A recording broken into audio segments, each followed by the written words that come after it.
but I'm gonna give you grace. Somebody call up, embrace the grace. But before we bring her up, if you say anything that she don't understand or she don't get, she's gonna say something. Confused. Embrace the grace, ladies and gentlemen. She's in the building tonight. Welcome. How you doing, gentlemen? That absolutely just tickles me. You know that? It does. I'll be laughing. You have me rolling. All right. All right. So we have now. Listen, we got a boss chick in the building tonight. She got her hair done different tonight. I don't know if her boo thing over there. Maybe he may walk past her while she on the camera tonight. I don't know if she got her glass of wine over there. Like I don't know what Anissa got going on back here tonight. But she looking different. And Trey ain't here, so he must have lost. Anissa's in the building tonight. Yes, indeed. Welcome. Girl in the night, yeah. What's She going got the glass on, ready. How are you? How Good are you? evening, everybody. Good Doing well, evening, doing Anissa. well. Now, Anissa, you never talk about your selection. Do you just pick a different based on the show? Do you pick a different wine, a different year? I was gonna ask BMU if I would be allowed to do that from now on. The selection tonight is called Bonanza. I am a Camus fan for anyone who enjoys Camus Cabernets. So this is Bonanza. Oh, I thought you said cannabis. I'm sorry. No. Go ahead. Wait a minute. My bad. I thought she said cannabis. My bad. I thought I she heard did that. not. Hey, I heard that pairs well with the podcast. You know what I'm saying? Yeah. So I'm trying to expand my palate with reds. I would not drink a red ever, but now I'm getting into it. So it's a Cabernet.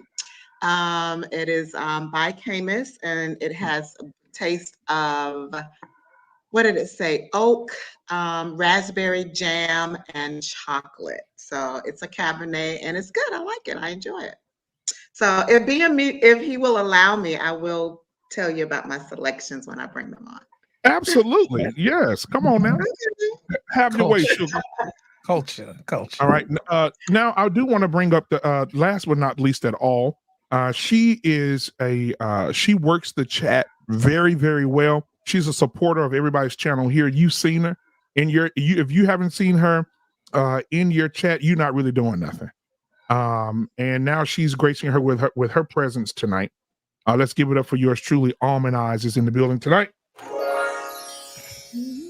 Welcome, Almond Eyes. How are you this evening? Good evening. Hey, I'm well. How are you? It's good to see you. Good to see you.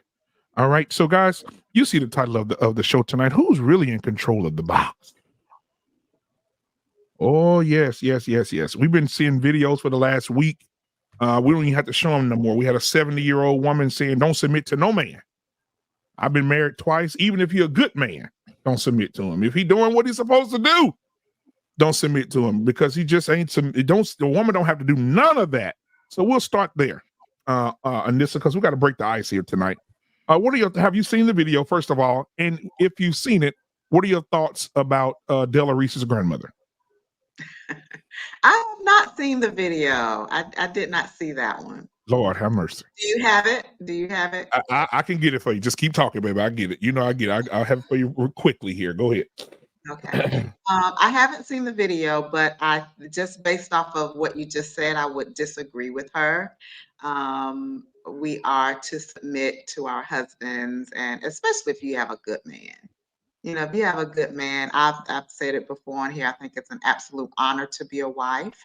And I think if you have a good man and he's doing the things that he's supposed to do to lead and protect and cover you, and I think we have to learn that it's in our best interest to submit to our husbands. It's not a bad thing. It's in our best interest to do so.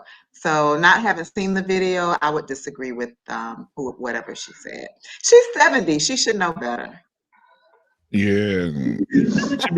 She been married twice. She outlived 4 dogs and 2 husbands. Almond Eyes. She don't know better. She know bitter. Right, there you go. I like that. Clippable. Go ahead, Almond. So what are your thoughts, Almond Eyes, about the 70-year-old version who is saying that no one should submit to any man? I have seen her several times. I'm totally confused by it, because my thing is, I'm at why would you be marrying somebody you have no respect for, you can't submit, you don't trust, they're not, anything that you want them to be, why are you getting married? So to me, that says more about her discernment and thought process than it does about me. The fact that she's gone through this twice, she's had the same results, she's obviously had time to think about it, and she's still with the same conclusion. So she confused me. Thank you. Embrace the grace. What are your thoughts? Well, my thoughts is this is why she's been divorced twice, because obviously what she has done is not working, and it isn't working because as a woman, it is in our job description to be submissive. Any other way is uncivilized, and that's why she's going to buy a dog and die alone and not be married, because she's going against the grain, and that's all the results you'll get. And unfortunately, she out here telling these young girls that, and there's somebody's going to listen and abide by it and have the same results that she's getting. So I'm confused. Mr. Bennett, what are your thoughts? Well, I worry more about the people who listen to her than what she's actually saying, because she clearly doesn't have the fruit on the tree to really speak with any authority on it. And it just seems like it's just a self-fulfilling prophecy that she comes in with a lot of distrust, and where that trauma comes from, God only knows where the origin of that is, but it manifests itself in a relationship and she doesn't have it, and just reinforces I guess her victim mentality when it comes to relationships. And now she's sharing that with others who, they may have gone through that experience and they may be just totally innocent to it, but she has really nothing to offer. But I just worry about people who always look for the worst case scenario, or the ones that are the most bitter. That especially if you're a young woman, or man for that matter, if you're looking for marriage or a long-term relationship, to seek out those who have it and seek out more positive channels and influencers who promote it and learn from them. And that's just wisdom, and you can't learn that from someone who's been burnt and bitter. So I worry more about why are people listening to her more so than what she's actually saying, because she shouldn't really have any relevancy, but unfortunately the hurt ones oftentimes get the biggest audience in these YouTube streets. JT, and then Lost. Yeah. I mean, Mr. Bennett said it all, man. At the end of the day, when you look at a woman of her age, and to hear her speak the way that she was speaking, man, even when she was asking questions when there was no one to answer those questions. Why should I submit? Like somebody could actually answer that while she was talking, So yeah, that's all it is a bitter woman that failed in probably multiple relationships, not only those two failed marriages, but I can just imagine how many guys, after they got to know her, didn't want to deal with her. So I ended with that. Lost. I see a lot of women like her in these streets, man, like in real life, where they've actually have not understood exactly the nature of a relationship. You know what I'm saying? They're always making withdrawals and they're never making deposits. You know what I'm saying? And they wonder why their bank account is overdrawn. You know what I'm saying? The relationships are overdrawn. What do you give to somebody who continues to take and you don't have nothing else to give? You know what I mean? And my thing is if she's always saying, don't give to a man, don't submit to a man, then what kind of men are you really attracting? You know what I'm saying? Are you the type of woman who attracts the type of man that you desire in your life? And why wouldn't you want to take care of the man who's taking care of you? So the thing about it is, unless you clear that mess out of your heart, you ain't gonna get nothing of value. All you're gonna get is continue to get what you've been getting. So my thing is this: beware of those who burn bridges or who have nothing good to say about people in general. So those are the type of people that don't want to be around those people. So they shape their own viewpoint in life because they don't add any value to not only personal relationships, then the relationships around them in general. You know what I'm saying? So my thing is beware of people, man, who who don't have nothing good to say about nobody. Man, I appreciate that, brother. My perspective is this: when you have gone through life and you've given yourself away at a value, at a disvalue, you're not as worth it as what you thought you once were, and you're not as cute as you thought you once were, right? You're 68, 70, right? So somebody you washed up, you're done. And for that reason, you're looking back and saying, damn, I didn't take advantage of the opportunities I could have had at a young age.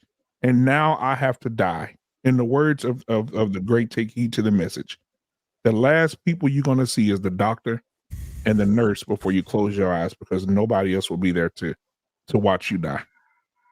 No family, no children, no nothing.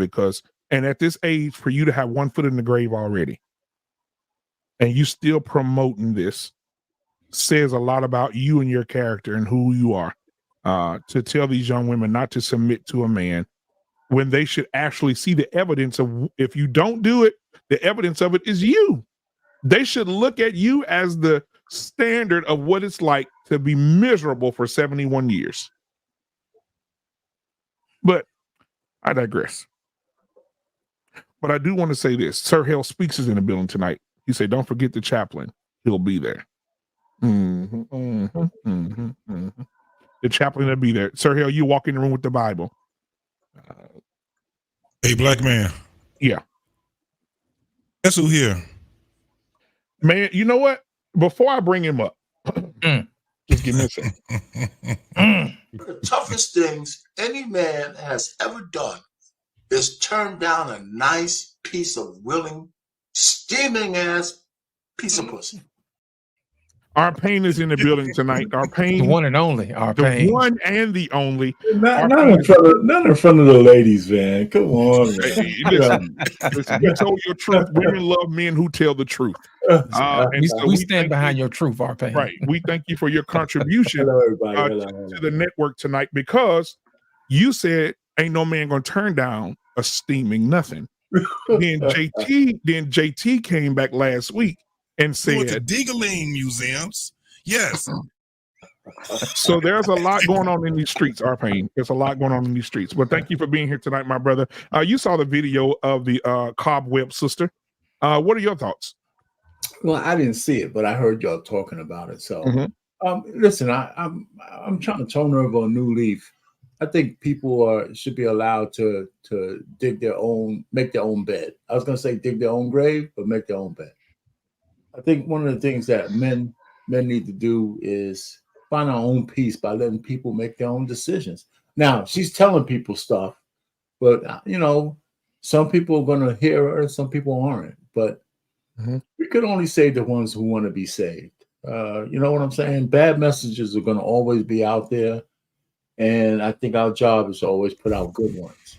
Just like with my little soliloquy that you keep putting up, one of the things I'm thinking about in the future is how men need to have more discernment. And that's what I was talking about. When you get to that point where you can start making decisions, when it's the hardest, it's where we need to be. So if she's telling people all that kind of stuff, some women will listen, some won't. And we need to find the ones who won't. And then the ones who do, you got to make sure they're not our daughters. That's all I'm saying. You got to make sure they're not our daughters. Absolutely. I agree with that. I want to hop right into this conversation because I think it'll carry us here.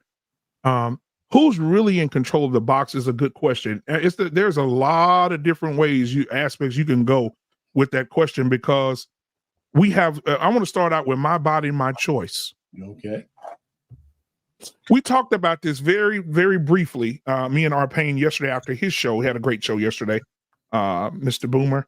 And we talked about it. My body, my choice. And I want to just ask everybody on the panel here, because I don't want everybody to know what everybody's perspective is. So we'll start with Anissa. Anissa, when women are saying, my body, my choice, what are they saying from a woman's perspective?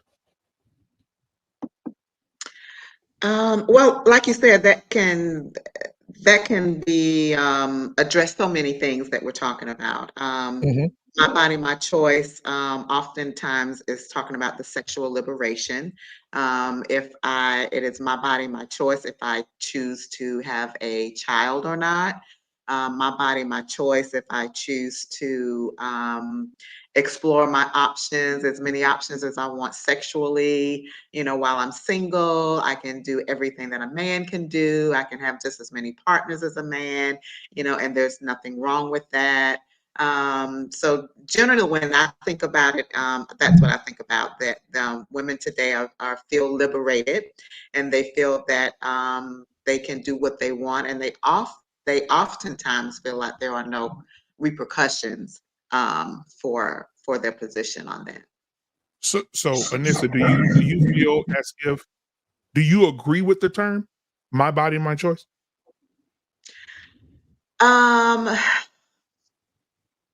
That's kind of loaded question for me. I think that ultimately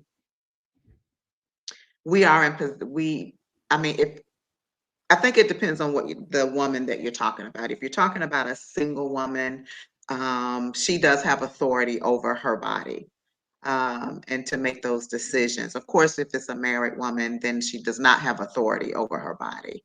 So I think it depends on, where, what state that woman is in her life.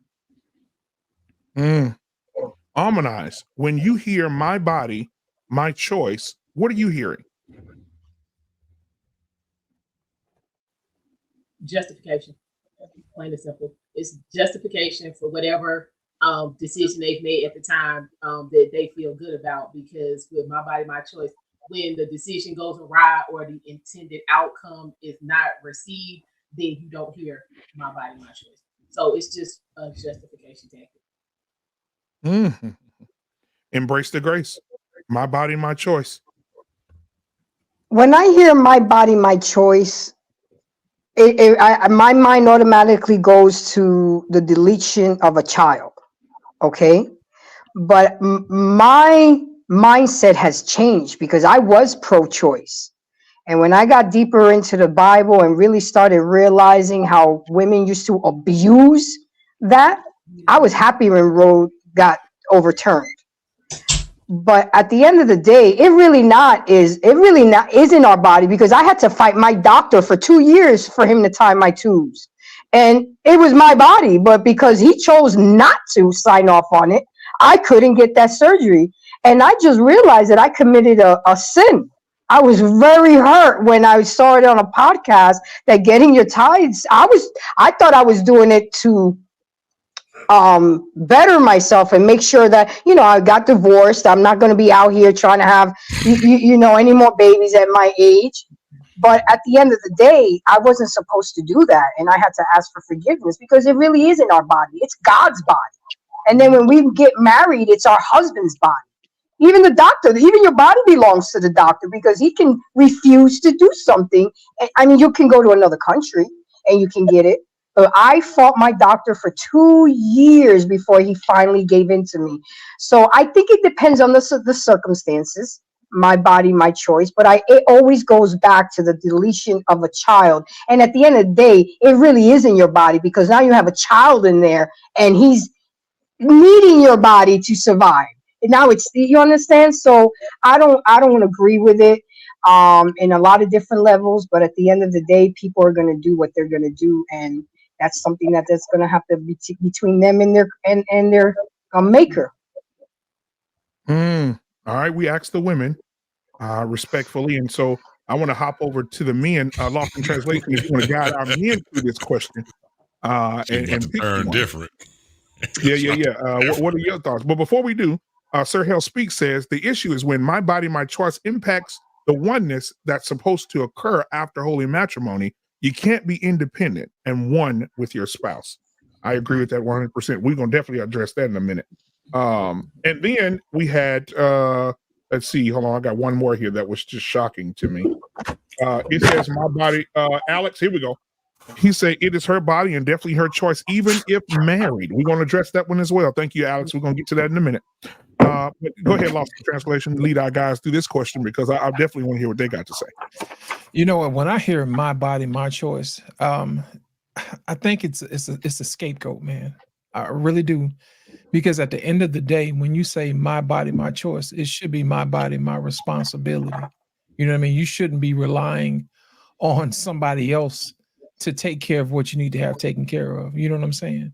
So I think that when we get back to the point where you're responsible, then yes, it's your body, your choice. You know what I'm saying? After all, you have to live your life.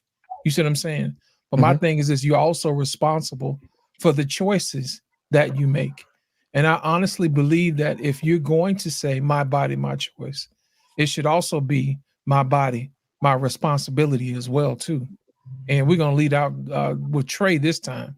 Trey, welcome to the show, sir. You're up. What's going on? What's happening, man? Ultimately, at the end of the day, it's her body. She can do whatever the hell she wants with her body. The issue isn't about the choice. It's about who they put the responsibility on and what they do when they refuse to be responsible. So if it's your body, then by definition, it's your choice. Then by definition, it's your responsibility. So if it's your responsibility, then you can stop looking at the men and calling them men deadbeats and calling them men this and calling them men that, when it was your body, your choice, your responsibility. Now, I've fought the other side of this because I also believe that men need to be responsible, but that's not the topic tonight. But I will say that that responsibility is a shared responsibility.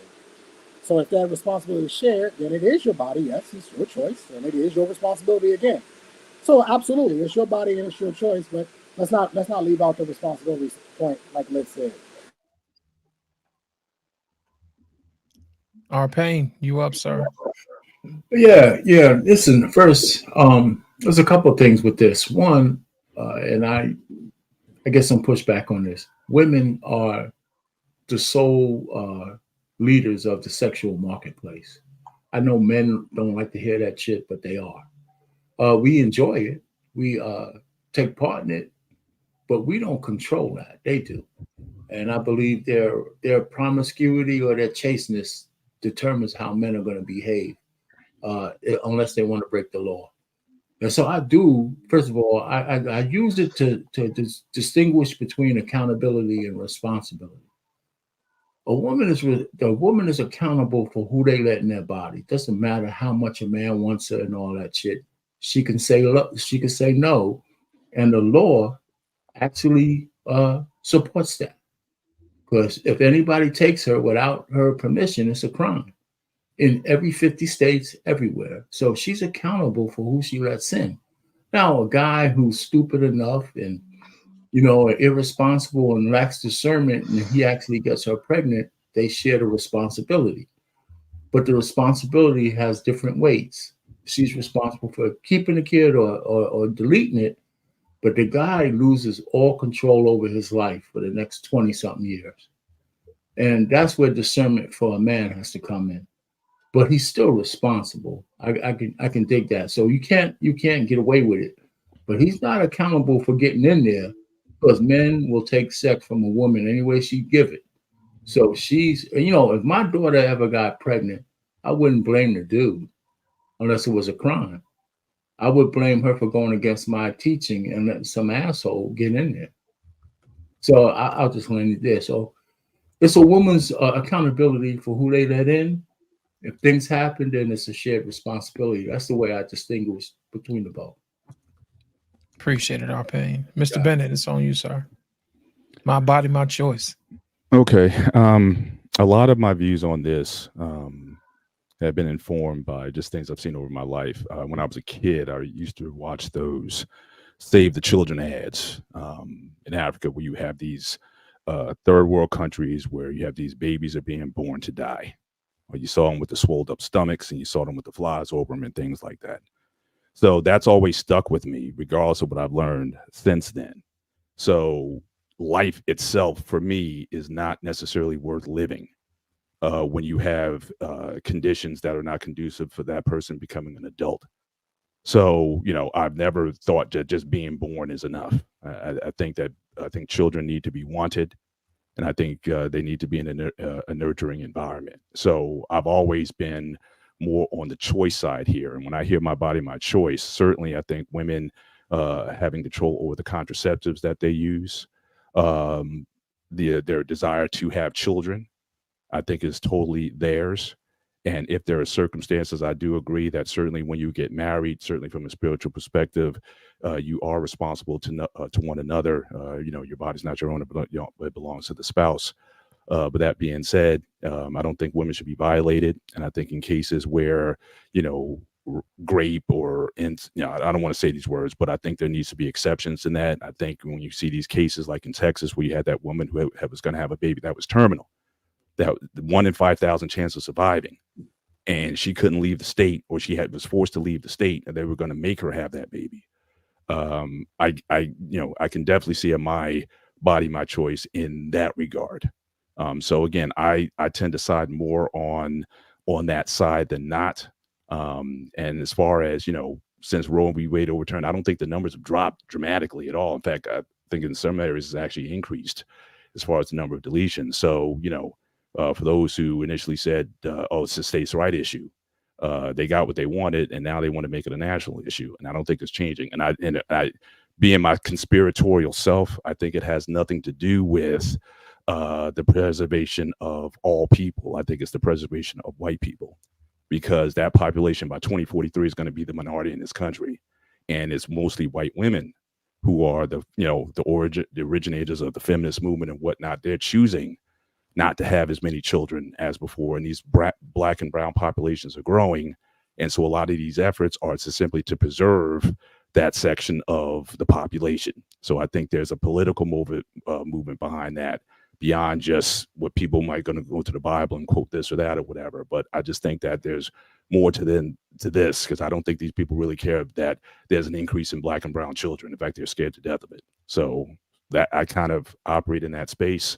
But generally, when women say that, I think, certainly I embrace it in those circumstances. But I think, as Lost said earlier, yes, with that choice comes responsibility, and you also need to deal with the consequences of your actions. So I'm definitely not looking to take that away from people. And I was, especially when I would see in, urban centers where you had this women who just had multiple children and whatnot. For the longest time, I just believed that if a woman gets pregnant multiple times, if you're in that office, and again, this is totally extreme, I thought things should be done that she shouldn't be pregnant again. If you're going to be that irresponsible when you're having 4 and 5 and 6 and 7 deletions, something needs to be done about that. And so I just don't think that it's good in all circumstances. And there's too many circumstances, especially, like I said, in other countries where it's a disaster out there, and these babies and these folks have no future. And for them to be forced to have these babies in those situations, I just think I just don't see that. So I may stand apart from everybody else on the panel, but that's how I see it. Now, I like to lighten the mood a little bit, because I feel like we're about to go deep in this thing. Get JT in there. Yeah, I'm gonna get JT. JT, give me just a minute. Okay. Let me tell you what I did one night. I always got to throw something in there that's gonna make y'all laugh. One night I was, how you get up, you go pee. You say, "Oh man, I gotta go pee," and I'm looking up at the TV, and there's one of those commercials that Mr. Bennett was talking about the kids, flies all over them and stuff. And it's just sad, and I said, man, let me get my wallet, bro. I ain't no way I can just keep watching this, and I send this 45 cents a day. So I got my wallet out, and I look back up at the TV, Mr. Bennett. Let me tell you what I saw. I saw about a 350-pound pig walk across the screen. I put my wallet back down. I said, I'm trying to understand how they saying these kids are hungry. And it's a big ass 350-pound pig just walking all freely down the street like he ain't got like he owned the place. I say, wait a minute. I ain't hear no pig squealing. I ain't hear no pig being roasted. They were friends with their food. Well, that's religion for you. So, I mean, again, a lot of those countries that you're talking about are Muslim countries, so swine can't be eaten. If you go to India, there's cows all over. In fact, the cows in India, they're the ones that are contributing to a lot of the ozone, the ozone problems that we're having, the methane problems that we're having. But cows are sacred, so they don't eat them. So because of their waste. Yeah. Yes. Man, cows are delicious. So I'm just saying that would help a lot right there if they just start eating meat, but that goes against their religion also. So Lost, That we doesn't couldn't su- be that doesn't nowhere near surprise me. that pig. All you gonna hear, No, you're it's gonna hear. Hey, over. You all hear?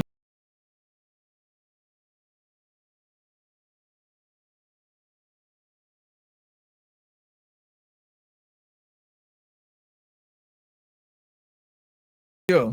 JT, what you got for us, brother? I just want to lighten it up just a little bit. JT, what you got for us, man? That's great. Crazy hell, man. Yeah, that's what made me put it up too. I seen that big ass pig. I said, I don't give a damn.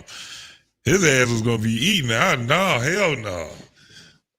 But back to the topic.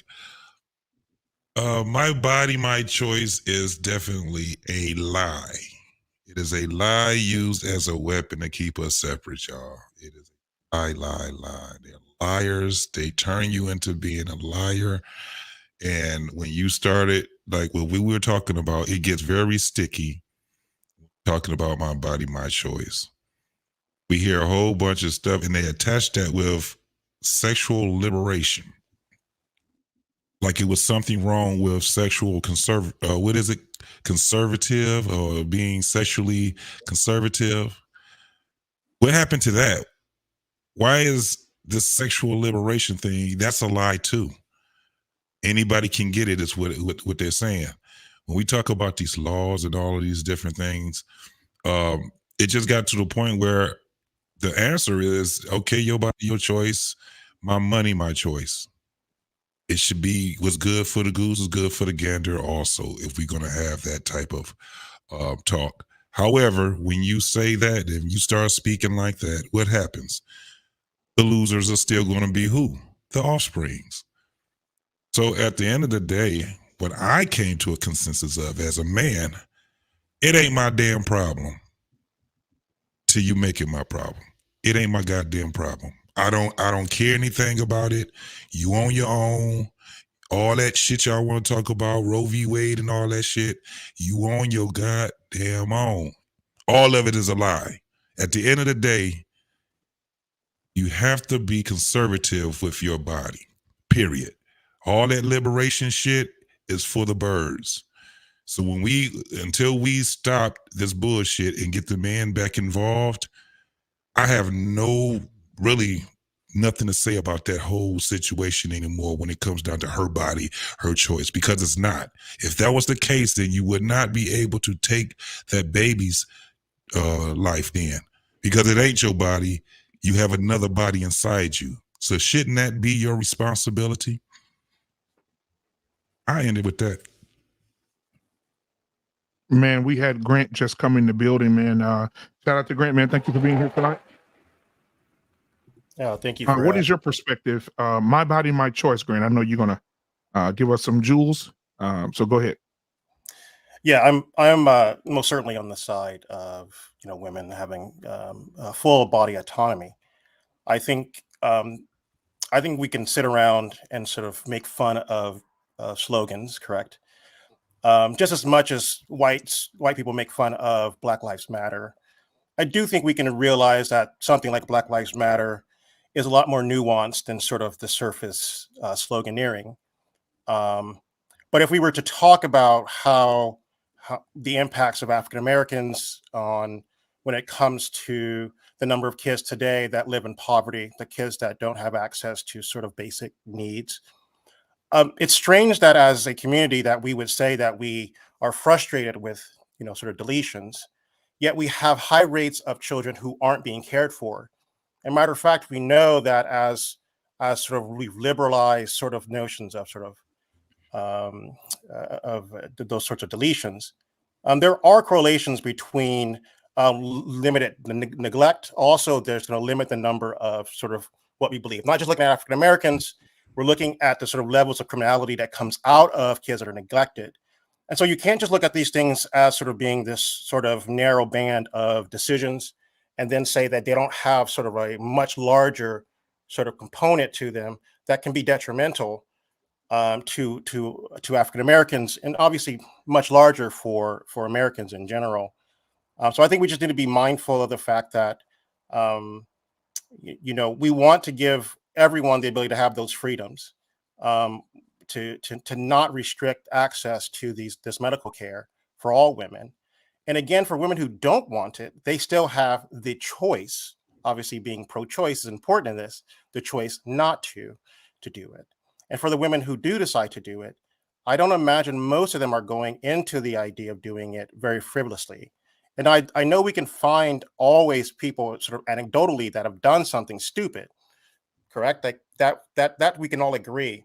But it doesn't take away the idea that doesn't take away from the idea that we should have these sort of freedoms, correct? We live in a liberal democracy. We want to uphold the notions of the being a liberal democracy and give everyone access to the notions of what freedom looks like. If we want to go to more draconian ideas of what it means to live, there are a number of countries who do that, and they aren't thriving. And so you can sort of have an idea of sort of fantasize about going back to some notion when America was great, but that greatness doesn't exist. And so we should remove ourselves from that sort of delusion and realize that we should be able to give women and men more tools to make better decisions early on. So I'll give you one example. African-American girls, and I'm talking about girls, not women now, specifically girls, are more likely to be sexualized earlier than any other group. And so when those girls, who are often not by any other group, by Black men, and obviously by Black women as well, are going to be sexualized earlier, they're more likely to be sexually active earlier. So in essence, could we prevent young girls, Black girls, from engaging in earlier sexual activity that sort of gives them a better chance of success later? And the answer would be yes, because we can see that happening across other demographics. And so I would say we could take a much more intelligent approach to it versus just saying all things are bad all the time, therefore do it my way. And I'm not arguing for someone to do it just my way. I'm just pointing out I want to give everyone access to information to make hopefully good decisions. So Grant, I want to bring this up because I think a few people would in the chat as well as on the panel disagree with your with you, and so but this is the part of the conversation. So I want to go to Almanize first. Almanize that a response to Grant's soliloquy about my body, my choice. What are your thoughts as a woman? It's crap. I'm stuck on the medical care part. How is having unprotected sex, getting pregnant, and then going asking to get hooked up to a whole necessary medical care? That's foolishness. Like, no, that all of that. I'm sorry, was crap. Sorry, no, I can't ride with any of that. But I'm 45 years old, and I've managed to not need that type of medical care. And again, if that's something you want to do, then you figure out how to get it done and pay for it, and leave the rest of us out of it. But this whole medical care part, yeah, no, that's offensive to women with good sense. Well, because some people would say if you want to make that a part of the medical part of it, you should also make mandatory DNA testing a part of the medical as well. When a child is born, it should be absolutely. Embrace the grace as a woman as well on the panel tonight. What are your thoughts on Grant's soliloquy about my body, my choice? When it comes to the deletion, I only think that it's acceptable when a grape has been involved or terminal illness is involved. But any other route is the easy way out. I mean, we're not holding women accountable, and they're using it as a method of birth control versus like a last resort. So I don't agree with that, and it took me a long time to get here because I was pro-choice, my body, but when you look at deeper of what's happening and what a woman is doing and how it's really destroying our community, no, man. I live right down a Planned Parenthood center, and it's heartbreaking the things that you see coming in and out of there, and it's really sad. It really is. So I only think when it's a grape involved or a medical emergency. You can always make another baby, but you can't make another mother or another woman. You can't make that person. But other than that, I think it's foolishness. It really is. But you know what, Grace? The crazy part is most of the women who conceived via, you know what I'm saying, rape had them babies. About 96% of the time they. And then when these ladies really want to have a baby, they can't have one because all the scar tissue. They've been hooked up 17 times. Yeah. You know, you got to think about what you're doing. Just be more mindful. Isn't that go their ahead. choice? Isn't that what? Isn't that their choice? It is. No, it's not your choice to terminate a life. No, it's not your choice. It's no longer your body. It belongs to that child, so he can grow and become and live. You're an incubator now. That's what you are now. You're just an incubator. You're saying that a fetus or a child is capable of making a decision? No, but he has the right to live and be born. Says who? Right. Says God. Says God. I'm atheist. Now what? I cannot speak. I can't. I really don't have much to say with people that are atheists because that's too far away from my spectrum. You know, I can't even imagine people walking around. Church and state a long time ago. I'm sorry, what was that? Separated church and state a long time ago. Well, that's the problem. We took God out of everything, but we kept it in the money, and God we trust. Why do I have to believe what you believe? I'm not saying you have to believe it, but you should believe in a higher being. No, you literally just told me that I have no choice but to believe what you believe. If I don't believe in God, then I'm not doing it the right way. Yeah, and and by the way, hang on, Grant. Let her answer. Oh, sorry, Trey. She grown. I think before I speak, so I don't trip over my words. Listen, Grace. I'm pro-life. I'm just giving you a hard time. But I understand, and that's good. But I want us to think in a whole concept. I agree with you that the deletions should only happen in medical emergencies, rapes, and situations of incest. I completely agree with you. If it were up to me, there would be no such thing. It would be those conditions and those conditions alone, and the grape would have to be seen through. It would have to be seen through in that 9 months. You can't just point to somebody and say, "Oh, he raped me." We would have to go all the way through it. Somebody needs to be arrested. Right? So I'm with you. But I want you to think that we're not in a time where religion or Christianity or whatever you believe in is the prominent thought. You got a lot of people out here that don't believe in God anymore. So how do we deal with them? We can only help those who want to be helped. Everybody's not going to come along for the journey. Most will perish.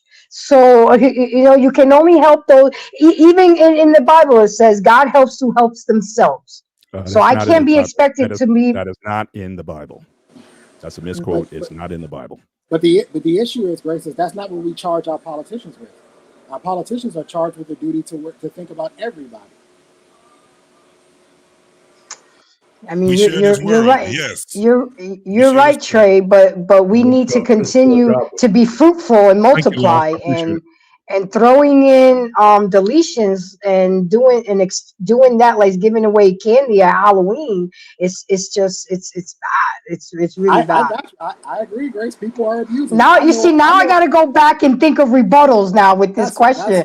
I got to do research now. I got to be ready. I'm just trying to make you think. That's all. I appreciate that. I think sometimes we get very caught up in here's an answer, close the book, it's over, it's done. But a lot of the times, especially here in America, things are nuanced. And we have to think about there's a lot of people that don't believe what you believe and make decisions based on what they believe. How do we deal with them? And they're voting citizens as well. And you're right. Before you go, Trey. That was dope. Before you go, on Facebook, I got a Facebook Messenger here. She said, "Don't say her name." Okay. She said, I don't know why she would add that. That's just whatever. Fine. But she said, "How is it okay?" She said, "When my body, my choice should go both ways. If I decide to not want my pregnancy and delete the child, that's my body, my choice." She said, "But why am I going to jail if I don't want the child and I have the child at home and I delete the child myself?" She said, "What's the difference than me deleting him and the doctor deleting him? Either way it goes, I don't want the child." Public health. That's why. The public health issue. You deleting a child at home, you don't have the facilities nor the capabilities to be able to do that. You don't even have the right disposable bags. You know, there's a specific bag that they use for the remains that come out of the woman. So you are not equipped to do this in your home properly without it potentially getting somebody else sick and hurting somebody. And you don't have a Pepsi company. Right. Well, I would also say we shouldn't go down that rabbit hole, man. I don't think we should go down that rabbit hole at all. You know, because there's nowhere to end with that. That's a hypothetical we shouldn't even entertain, other than no, it's wrong. But I do agree with Trey, and I agree with I believe I have a sister who's 50 years old. And our conversations are legendary. I swear. I mean, she's something else. So every time she calls me, I said, "Listen, man, I just got my blood pressure under control. Why you giving me a call and shit?" You know. So, but anyway, I do agree that there's only 4 reasons why I think women should be allowed to have deletions, and you said 3 of them. The other one is in the life of the mother. There are some conditions where I think the baby has to be terminated. Then, other than that, that's why I was happy that Roe v. Wade got overturned, because I think it should be a states' rights issue. And if you live in their states, and the thing about you, Grant, what you said is nice and eloquent, right? I don't agree with all of it, but I believe the fact that, there's a eugenics program going on, and the best willing participants for eugenics that's going on is Black women. Black folks. Right? So if we look at percentages and the 20 million deletions that happened in the last 50 years, a lot of those kids would be in poverty if we were still on the same track we are now. But there's a good percentage of those kids will be our new doctors, lawyers, presidents, and all that stuff too. Yes, they would. We got an idiocracy situation going on, because the women who have means are the ones deleting the most kids. The women who don't, we have neighborhoods full of feral cats running around and shit, man. So we got the people who are educated are going down, and the people who are not are going up. And we can go ahead and do the data and see that. But you'll have like a woman with 6 kids and 25 baby daddies, right? Because she's making a couple of guys pay triple on this shit, right? You're the father and you want child support is just one kid. But what I'm just saying is, so we got to be careful in what we say. I think the whole program needs to be revamped.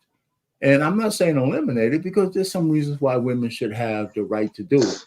But the fact that women have the right to do it even when we're married should trouble us all. Right? I'm a father. This woman's carrying my son. My bloodline might end, but she decides to go scrape the kid out. And I don't have no recourse. That's wrong. That's absolutely wrong, because based on her emotional decision, because it's her body, her choice. I mean, I think that's crazy. I really do. So why are we married? Why are we having any nuptials at all if she can just do that? So for no other reason, because she's just stopped liking me. Or she might like me, but she don't want to have another kid. But she won't tell me about it. Or I'm not ended here. Or my 14-year-old daughter can go and have a procedure done, but the school tells me I got to sign a receipt form for her to go on a school trip, but I can't find out that she's in there getting scraped. I mean, come on, stop. And so I'll end it there. You know what? I want to bring up a point that I think a lot of people keep glossing over, and it's a question that Sir Hale asked a minute ago. He said, "Is poverty a reason?" With the system being overwhelmed with children with no homes, can poverty influence a woman's decision to bring life into the world? Sir Hale, I'm gonna answer this. I hope I can answer the best way I know how. I think it's one of those situations where it's selective outrage, and I think people get mad about the thing that benefits them. If it's really about poverty, then how come we ain't picking up all the homeless people up off the street and giving them somewhere to stay? You know what I'm saying? Think about it. You got a whole city of Los Angeles. They got like whole homeless blocks in parts of the city where people are outside. If it was homelessness, we can't really say that, if those people were aborted, they wouldn't be homeless. Even Jesus himself said the poor will always be with us. You know what I'm saying? Mm-hmm. But my thing is this, we can't use poverty as an excuse. You know what I'm saying? There've always been group homes. There's always been people, to take care of these kids in places like that. But at the end of the day, are we really forging marriages the right way so we can actually have these kids in a home you know what I mean, to give them a fair shot and a fair chance. And just by deleting them, you know what I mean, it's wild to me, because everybody's saying my body, my choice. I'm thinking my mama every day, she decided to have me. You know what I'm saying? And the people who say, you know, hey, my body, my choice. Well, you know, what if one day your mom decided not to have you one day and you ain't here? You don't get a chance to say that. But I think that when people say stuff like that, I kind of look at them with a side eye, because you got here and you had the right to do what you had to do, and nobody deleted you, but you're gonna turn around and say, hey, you know what? I don't think this kid has the willingness or the right to be here, just because you felt like you decided you wanted to do what you wanted to do. And I think the selective outrage of that is the height of hypocrisy, if you ask me. And also the things that come with it are lost. If a woman's with a man and she's married, she goes out with her homegirls on a girls trip and gets have sex with a guy, right? Mr. Bennett, I think you've heard me tell this before. I know a young lady who's in Louisiana who got engaged to be married, went out to New Orleans, Louisiana for her bachelorette get together, got severely drunk, and had a one-night stand with a guy. She came back home after learning she was pregnant. She broke it down to her fiance. I'm pregnant. It ain't yours. I had a one-night stand in New Orleans. The man said, you know what? I forgive you. He married her. The babies, it was twins, and he's raising those children right now. Now, let me back up a little bit.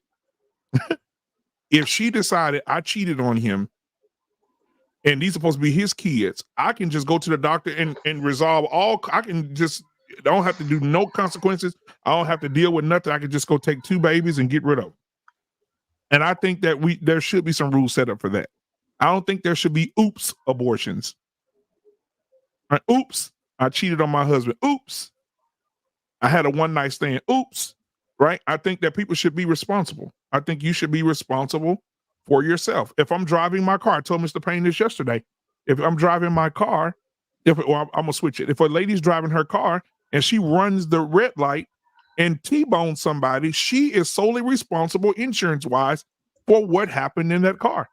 That's her car. The same thing if you go get pregnant and you oops. That's your responsibility. And you got pregnant, you're responsible for your body, just like you're going to be responsible for that car. It's the same thing. So I think that given all these privileges, I think, like you said, if you're going to do it, because I don't agree with it, but if you're going to do it, you should do it in case of the baby's going to be born severely damaged. The baby's, you have to, I don't agree with it, but okay, we'll say that. But if they're not, I don't think you should be able to just take those. But I think you should be able to. You should have those babies and set them up for adoption or something. But I don't think those little babies swimming around no stomach should be just chopped up like goddamn butchers or something. I don't agree with it at all. I saw videos of the procedure. It is inhumane. And for people if you've never watched an abortion, just go sit down and watch it. It is inhumane what they do to those babies. I mean, through the brain, twisting of the brain, pulling the fucking brain. It's just go watch it. No, don't go watch it. Yeah, what man. What are you talking about, black man? No. Bro, I saw man. If you see what they do to them babies, and you see when they hit that baby and that baby shake like this up in there, you like, God, it's like a horror movie. It's like a horror movie. And people come out, yeah, my body, my choice. Okay, your body, your choice. But look, just go watch it.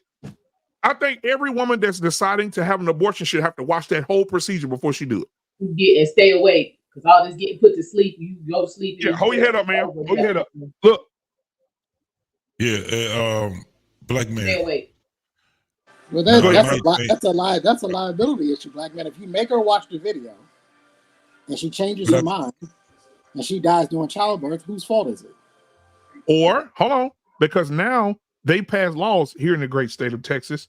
They passed a law where the woman, if she chooses to do that, she does have to watch and listen to the baby's heartbeat.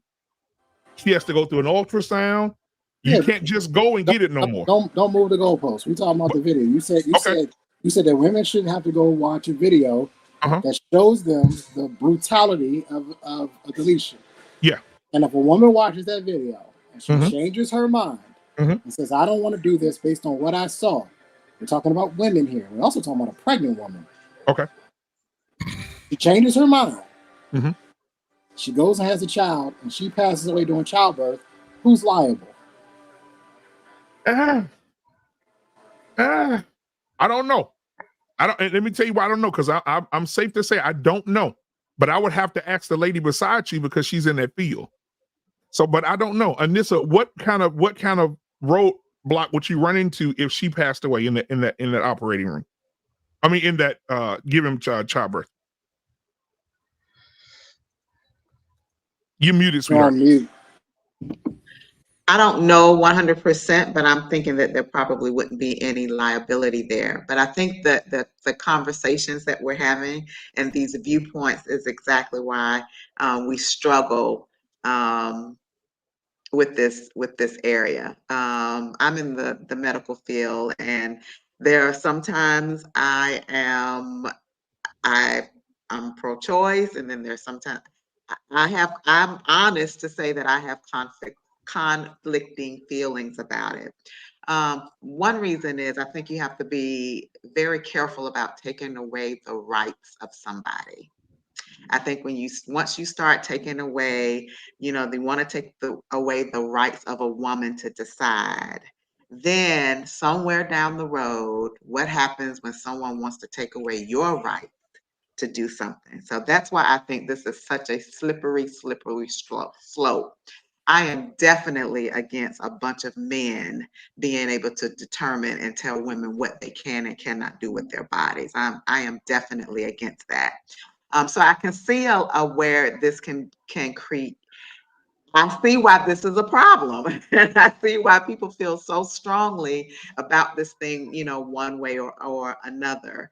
I have never given birth to children, but from what I understand, all the things that a woman goes through and all the things that her body goes through and all the things that you go through in that delivery, most men you will never understand. Most women go to the valley of death, and some women even die in giving birth. So I'm just strongly against men, especially being able to tell a woman what she can and cannot do with her body. I also am against it being used as birth control. I am definitely against that. I think we have to be responsible.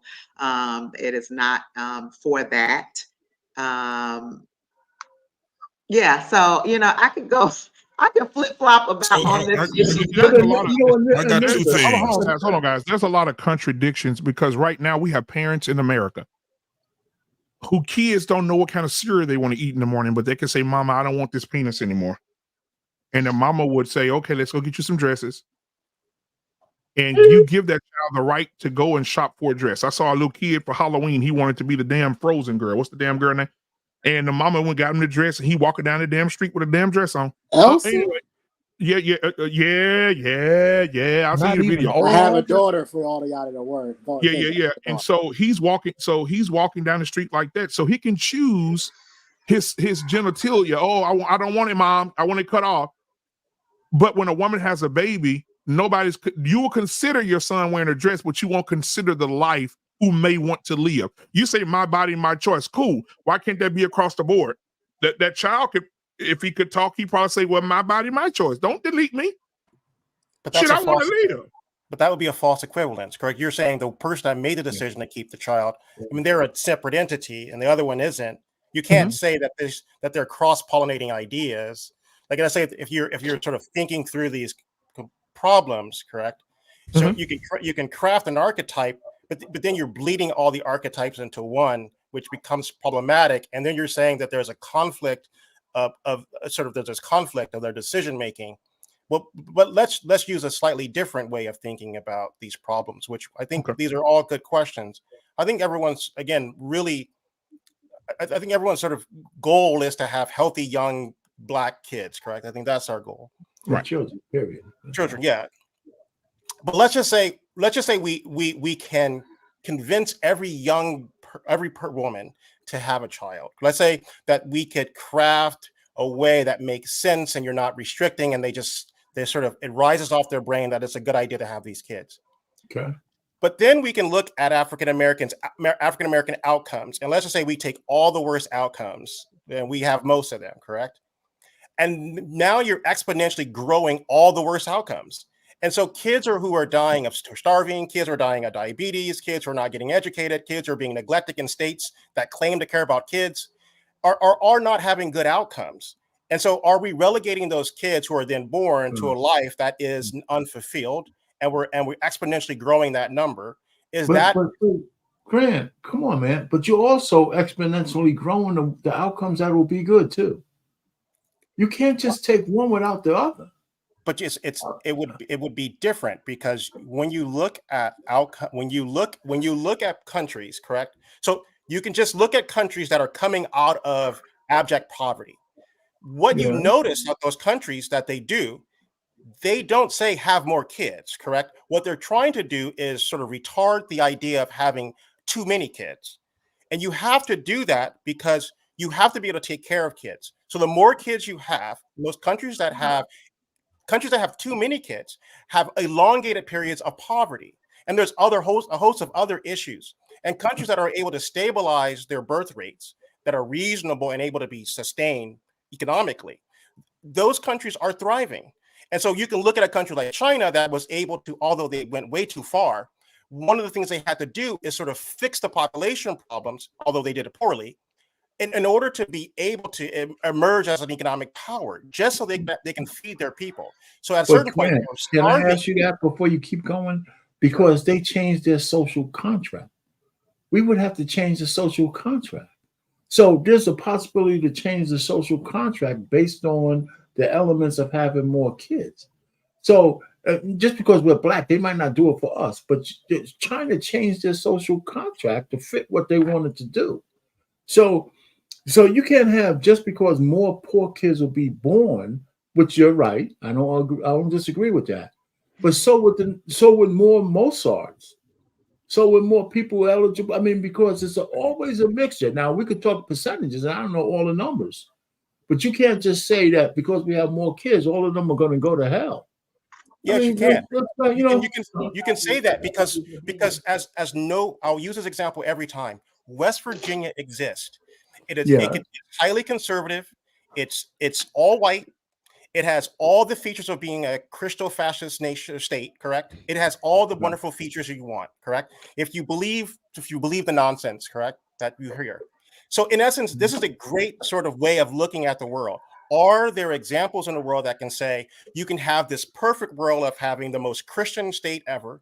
You can have the whitest state ever. You can have all of the rejection of modernity that you want, correct? Being stuck on coal as if that's going to make their lives better. You can reject the idea that science matters in the sense that evolution is a real thing. You can reject all those things and you still end up with West Virginia. And the problem is there are enough examples. What's wrong with West Virginia? I'm confused. It's bad. It's bad. And so under no circumstance, worse than Mississippi, bro. Yes. So Mississippi is another great example. But my point Mississippi is horrible. Poverty. When we say horrible, what are we talking about? About poverty. What we're talking about the outcomes of its citizens. Are they have more people who are thriving in their state versus not thriving? Can they read at a certain level? Third world states, basically. Yes. Third world states. I'm from DC. These motherfuckers can barely do their alphabets. What are you talking about? The shit is not relegated. Yeah, the shit is not relegated to a state anymore. Right. And they get federal funding every year. They get hundreds of millions of dollars. I'm not saying DC isn't that either. So don't take that. So is New York. The kids in Atlanta don't know whether they want to be straight or gay. What are we talking about here? What I'm talking about, generally speaking, we're talking about in an aggregate. So we know that there are poor people. The United States has poor people, yet we know that we have the highest GDP and we're the most powerful country. We're not pretending that these people don't exist. We're saying that you have an overwhelming number of people who are not sort of succeeding versus who are succeeding. So we're not saying that they don't exist. We're just saying that you'd have bad outcomes as an aggregate. Majority of children that are born in the United States are born poor. Yes. That's just a fact.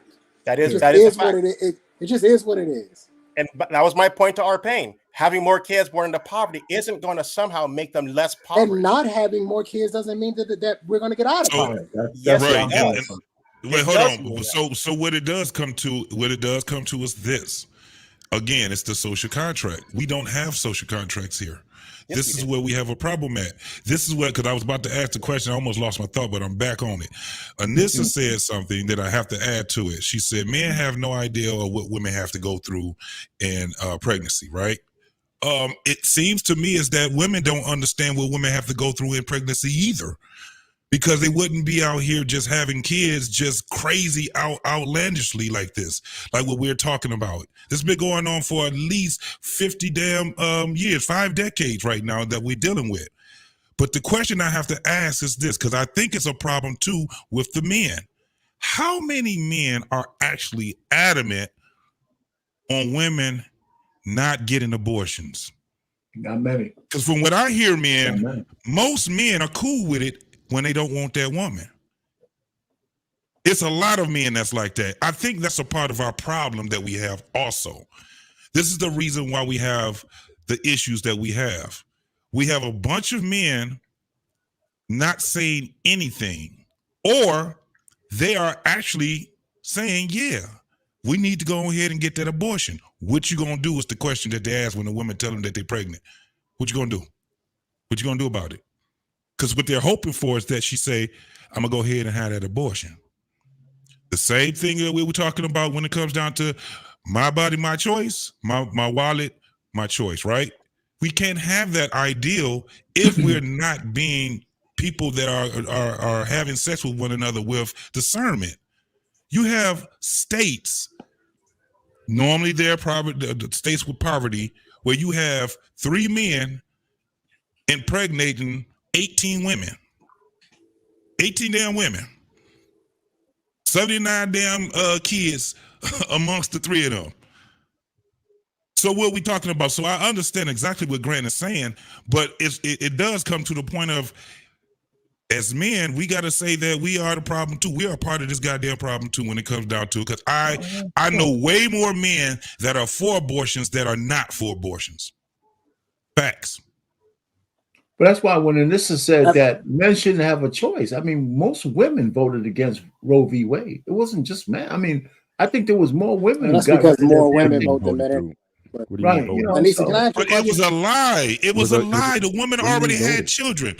The woman already had them. She had children at the woman never had an abortion.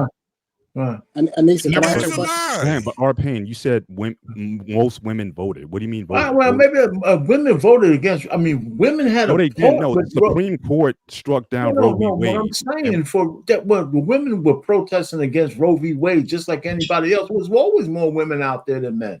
But ultimately, it was the Supreme Court, and I that's know irrelevant. That, the Supreme Court struck it down. There's a lot of every women who were making where the measure was raised for the citizens to vote, they voted to uphold it.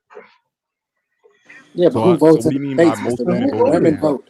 Women vote more than men. That's been proven time and time again. Yeah, I mean, but even on that men are part of the problem. Yeah, even on a state level, it's going to be women that make the vote. But at least I got a question for you. All right, I got 2 questions for you. No, I hear you, Mr. Bennett. I hear you about the Supreme Court. I agree with you. I don't think that men should have a say in this at all, to be quite honest with you, personally, at all. Right. However, does that include transgender women? Do they get to vote on it? That's my first question. I have another one for you. You and that BMU thing, yo. Trans women are real women too. This is 2024 because they want to be included. Let's go in and include them, huh? Does that vote? Does that ability to be able to vote? Does that include transgender women? And then I have another question for you. I answered no. No. Okay. Why not? Quick. Because transgender women are not women. It's their body, their choice. They chose to be a woman. They chose to be a woman, Anissa. It's their body, their choice. They don't have any of the plumbing Exactly. You could choose to fly across the world. That don't mean you an airplane. Anissa, they going to get your titties. They got elbow plates. They ain't got. Anissa, they got your titties. They got your ass. They don't removing have their this Adam's plumbing apple. They don't have that womb and they don't have them tubes, They don't baby. have this They plumbing working on that womb. They about to have the womb 2053. Yeah, the artificial that- womb is on the way. There's trans women. There's trans women out here right now.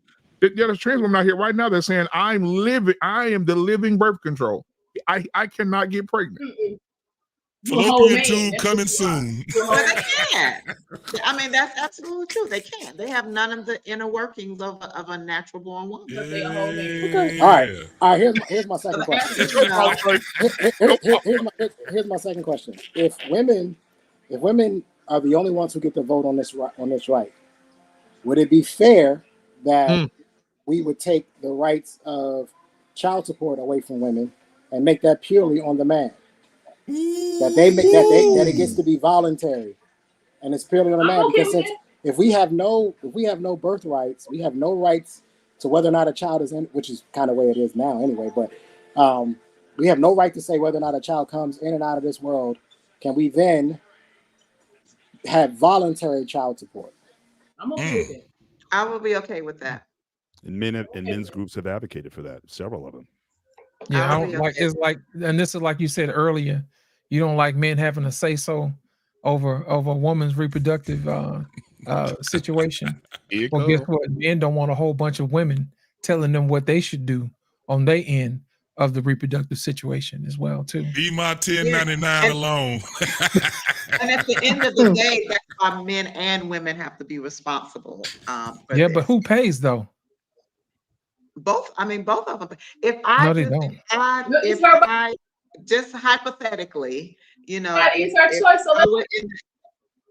I'm sorry. If I were in that situation and I was considering having an abortion, I don't feel like you as a man should be able to come like, oh, you're going to have this baby, whether you want it or not, this is what you're going to do. Well, are you going to help me raise this baby? Are you going to help me provide for this baby? Are you going to help me insure this baby? Are you going to do all these things? If you're not willing to do those things, then you have absolutely no say about what I do. Well, it's my body, my choice, right? Is that only a woman thing or not a man thing? Are you assuming your hypothetical doesn't complete the hypothetical, right? Because if a man comes to you and says you have to have the baby, he understands he's going to have to pay. It's the point of when he says he don't want the baby, and you say I'm having it anyway, and you're going to pay. That's the issue. And I agree with Trey on that. I totally agree with him on that. Yeah, I heard you say that.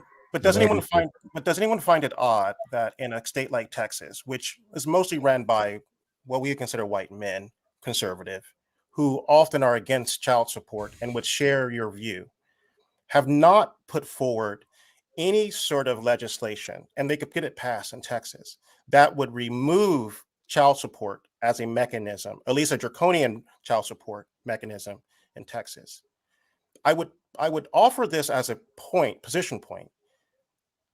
I often think these rules, they know that they're trying to harm African American men.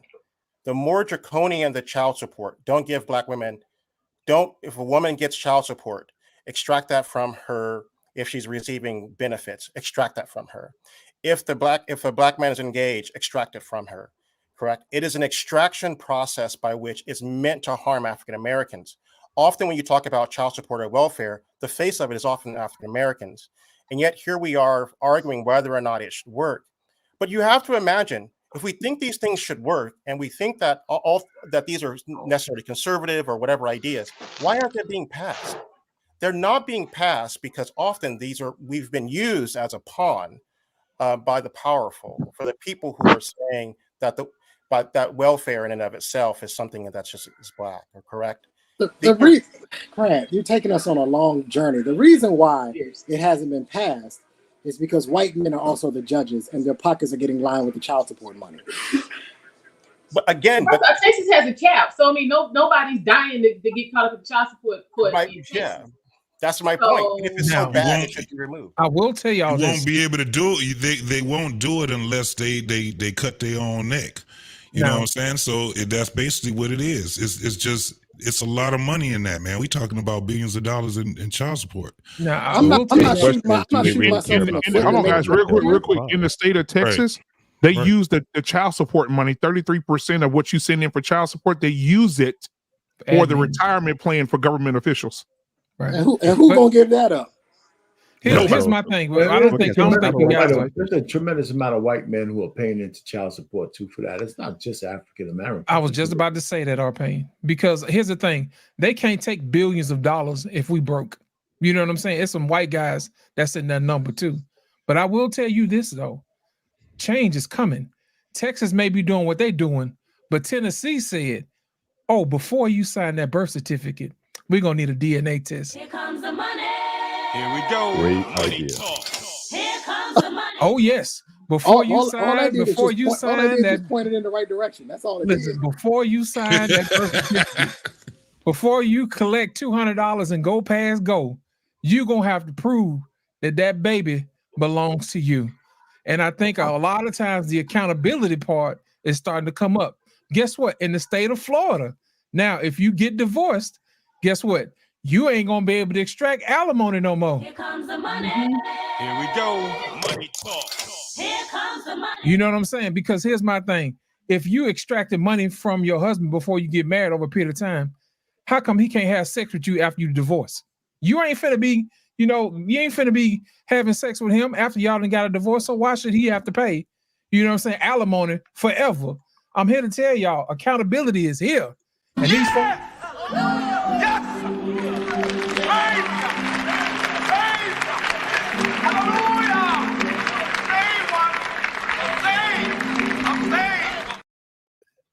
So as they say in the hood, 20 in the front and 40 in the back. 40 in the back. It's gonna be some hard decisions gonna have to be made in these streets. You know what I'm saying? So my thing is this: women are going to start to be held accountable, because if you have paternity fraud, you're going to jail. If you have all these other things where you just running off having kids just to get money from the state, you're going to jail. And people are tired of taking care of your responsibility. So like I said earlier, your body, your choice. Well, guess what? It's your body, your responsibility. So I hope you get your 20 in the front and your 40 in the back ready. So are we? So we're advocating for any woman to be arrested in prison so we can take care of their kid. Yes. We already took care of kids. Yes. We already taking care of kids. We already, exactly. Your ass going. If she is going to lie, your ass going to jail about it. If she's going to, maybe she'll think twice. She's going to jail. Yes. She got to have some type of repercussions, man. What is we talking about? You going to jail, lady? Man, you're on your own. You going to jail? Send them kids to the daddy. Send them kids to the daddy and let him deal with it. You have 33% of men paying for kids that don't even belong to them. That part. And if you have to learn how to make bean and winners now. You're out making kids. You got to learn how to make bean and winners now, and box macaroni and cheese, baby. Some really good cases. If you're gonna sue that man for anything, you sue his ass for paternity. Here's your kids. This is take on your responsibility. I gotta go to jail because I was out here trying to extract that shit from you. She got to go to jail. Paternity fraud. She got to go to jail. Get them kids to the damn daddy. And then we'll deal with it from there. And then she can go to scared straight or somehow. You don't know who the dad is. You don't know who the dad is. You better find out. That's her problem. That's her problem. I know right now. I know a woman right now that should be in prison. That's her problem. I'm telling you, I know a woman right now that should be in prison because for 13 years she lied to me and told me that a child that was mine was not mine. She should be in prison. And not only that, she knew who the father was. She lied about it.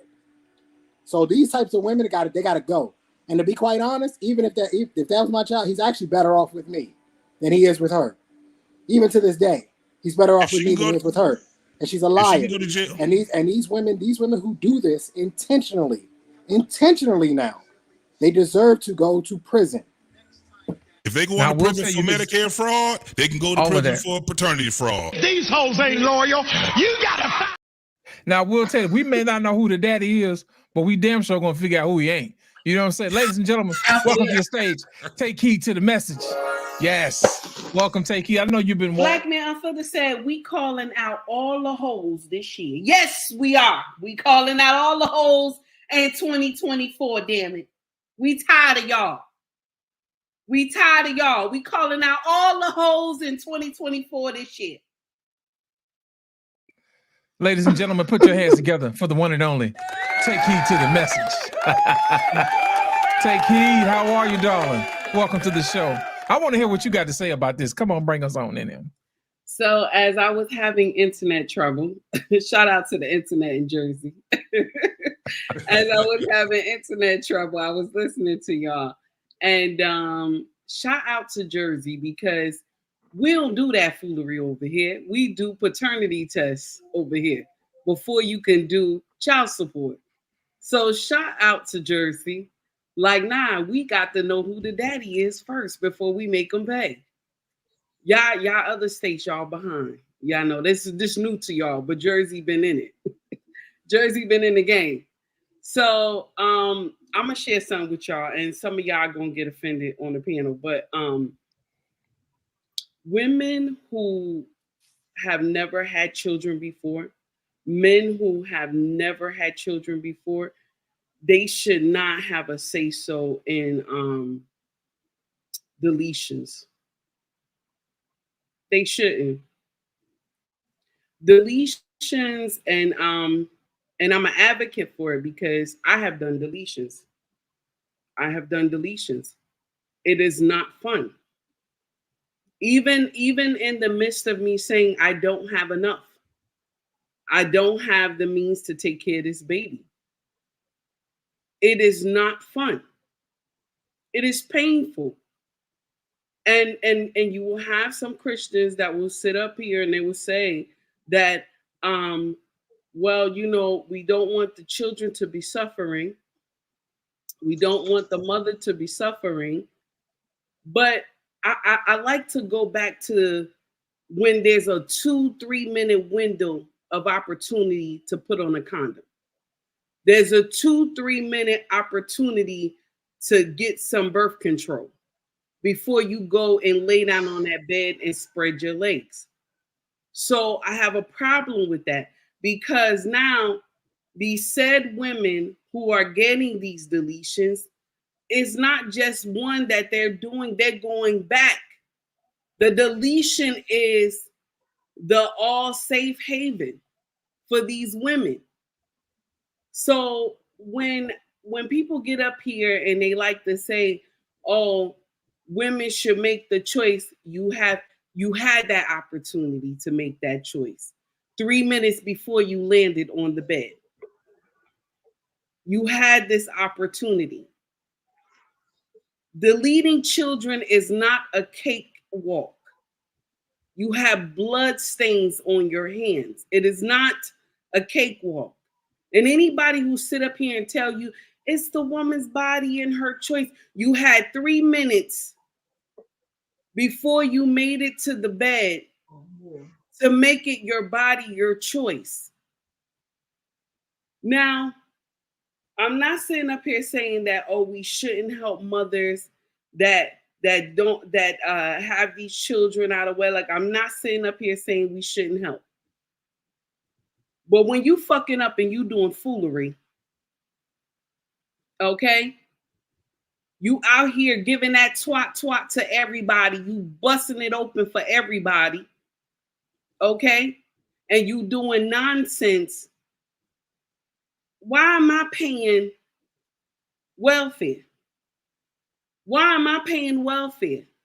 My tax dollars is paying welfare. You laying up there, you got 7, 8 children. You don't know who the baby daddy is. Is that my fault you don't know who the baby daddy is? And so the state suffers because these kids grow up without the daddies. And it's not like they going to pick Stephen and Tommy to be the baby daddy. They got Pookie, Tyshawn, and Daquan to be the baby daddy. I'm just saying that we got that right there. What we talking about It's a thin line. You got some sisters that they know the assignment, they doing what they supposed to do, and you got some that fuck up. And we have to call a spade a spade. Some don't do the right thing. And it's not right. So what they do is go get those deletions, and they think this is the end all. And I don't agree with anybody who say, oh, a woman has a right. She has the right 2 to 3 minutes. She has the right 2 to 3 minutes before she land on that bed. But because we like to fuck raw, I said it. I don't care if y'all offended what I said. We like to fuck raw. This is the problem.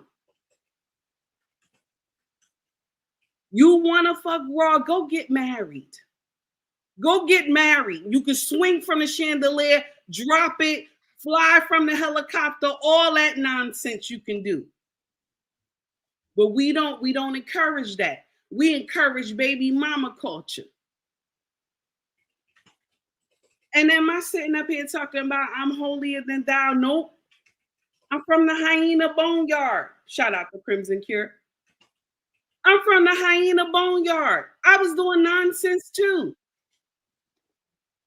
But I'm here to tell younger women that's not the way. Change your mindset.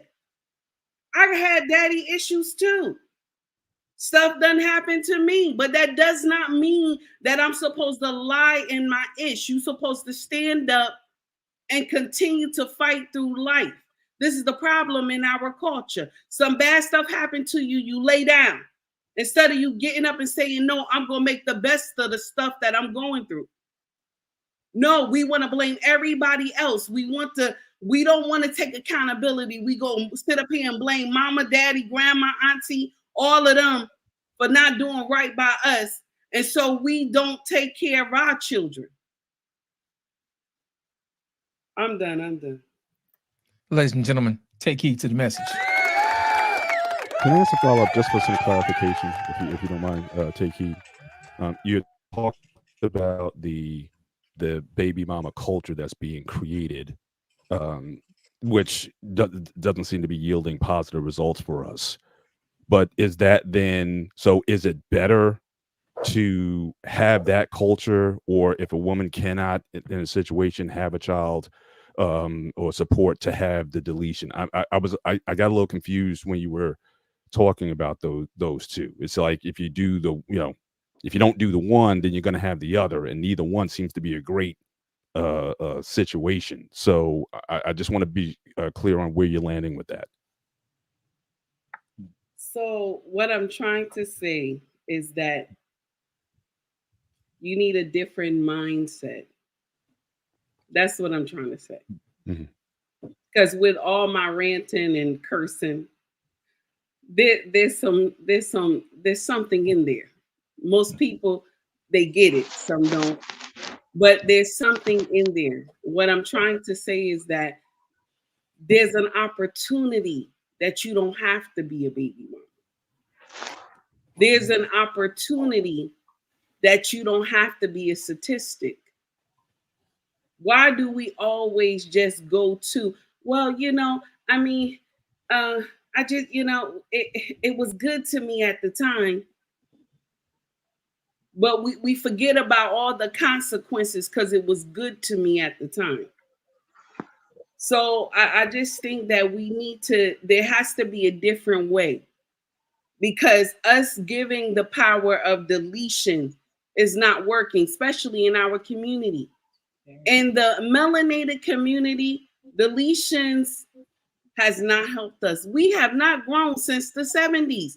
Small percentage of us in our community, our bloodline has grown since the 70s. Right. Everybody else is maxing out except us. There's a problem there. Why are we using deletions as the first thing when the first thing should be when you about to get out that shower and you tippy toe to the bed? That should be the first thing that let me grab this condom. But no, we got girls on YouTube and Facebook and Instagram talking about, I'll take it to the chop shop. That's the first thing they think of, the chop shop. not the condom that's in the drawer. I'm just saying. Okay. Thank you for clarifying. The chop shop is wild. That's what they call it, man. Yeah. Bro, but what they're doing is, remember the songs, y'all, that they done came out with also celebrating abortions. That Hennessy and a Plan B or whatever the hell that they were talking about, and you got a lot of women touting that. You have a lot of these young women that's out here touting that. So if we're going to talk about something, we have to actually talk about morals that comes down with this shit. So we ain't talking about morals, man. All these laws and all this shit is only going to, it's just going to be worse. It's going to make it bad. So that's why when Grant was saying what he was saying, I understood exactly where he was coming from, because at the end of the day, a lot of people don't have any boundaries. They don't have any morals, and they're just having children. They don't think of children first. They don't think of children first. They don't think of, when I see this woman, I don't think of this woman having my kids. When they have sex with this man, they don't think about this man having their children, and they want that child. They don't think about the child. They think about what's good at the moment. It sucks. Yeah, Grant wasn't off. He just got to dump some fuel when he talking. He just take the long way around. He wasn't off. He wasn't off. I mean, listen, at the end of the day, I think everybody on the panel, we all agree. We want more babies. Everybody wants more babies. We're about 25 million behind, right? I think it's the actual number somewhere in there. So we want more babies. But the question is we want more quality families too. I don't think we want one without the other. We want quality families. We want 2-parent households. We want these children to grow up in at least better environments that I grew up in, right? And I'm sure some of you on the panel feel the same way. So I think that's really the issue, is that, well, how do we reach these younger men and women and explain to them the importance of getting together, cultivating a family, and raising a child within that family? I think somewhere along the line, that whole process has gotten lost. I grew up in the 90s. I went to high school, late 90s, early 2000s. I can tell you that was not what was being pushed.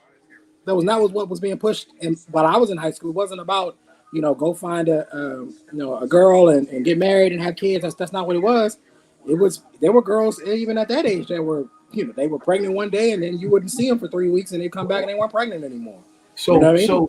so Trey, listen, we have a class divide now in the Black community, but from the top of the class to the bottom of the class, nobody's talking about marriage. Okay, so how do we change? Wait, let me just finish what I'm gonna say. So the people you got dumb fuel too. I know. The people who can have, well, you said a lot. The people who have the means to have kids and family don't want to get married. Your Ebony K's and all that shit. And then the people on the bottom don't want to get married either. Now, where are all the deletions coming from? It's not. Well, we can't have in the community of all the poor people having a lot of kids, right? So they might be having deletions, but they're also having a lot of children, right? So they're doing a combination. It's the women who have means who are having a lot of deletions, and they're having very few kids. So we have this unbalance coming up. Listen, I'm a landed here. I have an anecdotal situation where I have a cousin, right? She just had a baby, right? She just had a baby, and she didn't tell nobody who the father is. So I had to go through her mother, her grandmother, and everybody else. I'm like, what's the father's name? It turns out the baby's 3 months old. No, 2 weeks old, and they're already broken up. She just wanted to have a baby. That's what her mother told me. And she's living with her grandmother. And that's a whole nother story about the fact that she was able to do that selfishly is because her grandmother, who lives in the house with her grandmother, she has a built-in safety net. A lot of women take advantage of their parents and their grandparents that way. And that's been an anecdotal situation in my family for years. And that safety net is gone. Are you saying my cousin is my cousin? She's a boomer, and we're all gonna die off soon. That safety net is gonna be gone. For the Z's, they ain't never taking care of no kids like that. So are we saying that we need to get rid of the safety net? Is that the issue? Yeah, the safety net is gonna happen. That's right. Kids are doing that. Right. women are The always safety going net to is why protect some of other these women. kids are Listen, doing that. listen, let me tell y'all something. When my daughter's mom decided she was going to take me to court for child support, I learned a lot about my mother and my sister. I learned a lot about them. Okay. Okay? Good. Because this woman was not a part of our family. But you would have thought she was a part of our family. And she taking me to court. And I'm your son and I'm your brother. I'm really the only male here to protect you. That sisterhood came together quickly. Quickly. You want to know why? I'm gonna tell you some real shit, JT. You want to know why? Because my mother could identify with her more than she could identify with me. Because my mother took my father to court and took my sister's father to court. So she understood immediately what was going on. So this idea of this safety net, it ain't going away because this is how women operate. I think what we have to do is we have to find a way to get to the younger women and explain to them the value and the benefit of quality families. I think that somewhere along the line, that part's being missed, and that we're not teaching younger kids, especially the women, that this is what's best for you in the long run. This is an investment, right? Delayed gratification. You may not see it now, but when you're 55, it will pay its dividends. I say this all the time, and I'll land really quickly. I talk about my mother and my grandmother. Every Thanksgiving and Christmas, they say the same thing. I'm so happy and thankful for my family. Every year, say the same thing. Happy and thankful for my family. My mother never talks about graduating from Howard. My grandmother never talks about being one of the first Black women to work for the Department of Interior. They never talk about their educational and accomplishments. They never ever talk about that. They talk about family. My grandmother's 84, my mother's 63. That's what they talk about. I think we have to get to a point to get these younger women to understand you need to delay the gratification. You think that these jobs and this independence will make you happy. It won't in the long run. And here is the proof. I'm a PhD. You know what? I'm sorry. No. Trey, I'm gonna piggyback off what you said, man. We're using poverty as an excuse. But please forgive me if I get my talking points mixed up, because it is become knowledge that women don't date broke men. So where's all this poverty coming from? You know what I'm saying? Women only date men with resources. No, am I not correct? Is that No, not it's what? not. Is It's that not not always what the the? No, that might be a recent that's what they thing, but say in street interviews. That's all. but hang on. That's what I heard, man. But no, are we getting dating confused with just having sex? They kind of go together. You know what I'm saying? Well, You know, No, they don't. That might be a more modern trend with the whole money thing. But let me ask a question, because there's been some narratives that have been told tonight, and a lot of people are sort of arguing in these vacuums. Right. The first question I wanted to ask was, when did Planned Parenthood come out? Margaret Thatcher made it up. 1920s or something like that, because this narrative's been painted that this is a new, because of feminism, this is a new problem. Planned Parenthood came out in the 20s, and they were doing this stuff to Black girls in Harlem. So this whole thing just flipped.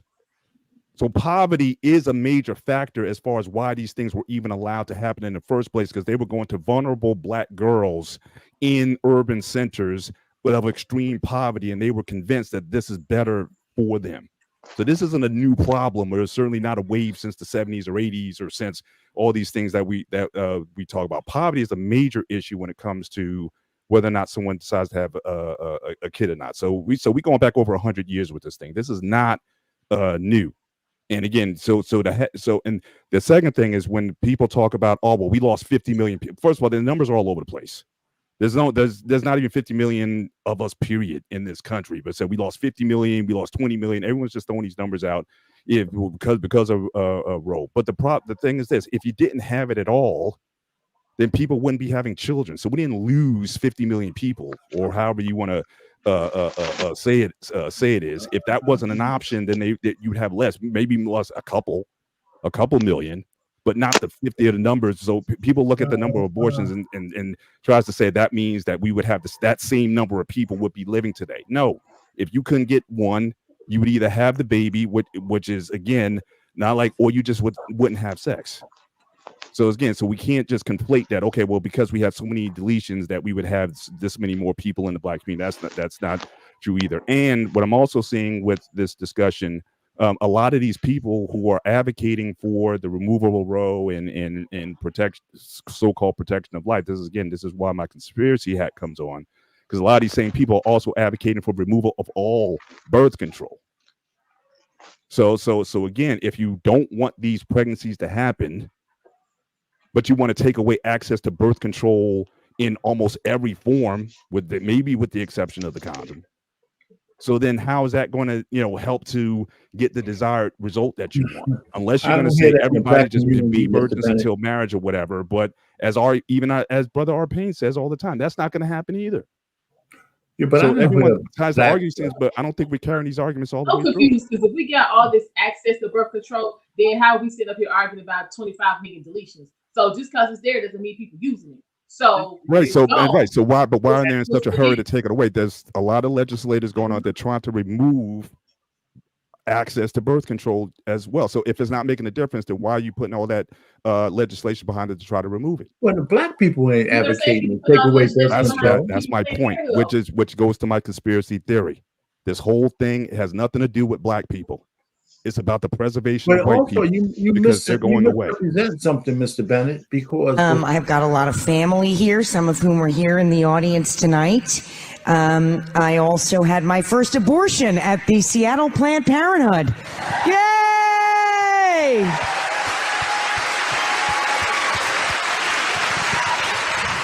Notice I said first. If I could Yelp review it, I totally would. So, but Mr. Bennett, you have to realize that there wasn't abortion on demand the way it was after Roe v. Wade. That changed the numbers. So there was abortion always since Margaret Sanger started it, but it wasn't. You just gonna keep on talking after we just watched that video. I mean, it's the same thing, right? So, and listen, you gonna talk. What are you talking about? All right. I'm just saying, he made a statement. The video for a reason. Well, we can get to the video. It ain't going nowhere. It ain't going nowhere. I mean, just because a white lady said that she had a couple of abortions, what are we going to stop? She's just one of many. But go ahead. If that's all you heard in the video, you need to play it again. If all you heard was one white lady. I've got a lot of family here, some of whom are here in the audience tonight. I also had my first abortion at the Seattle Planned Parenthood. Yay!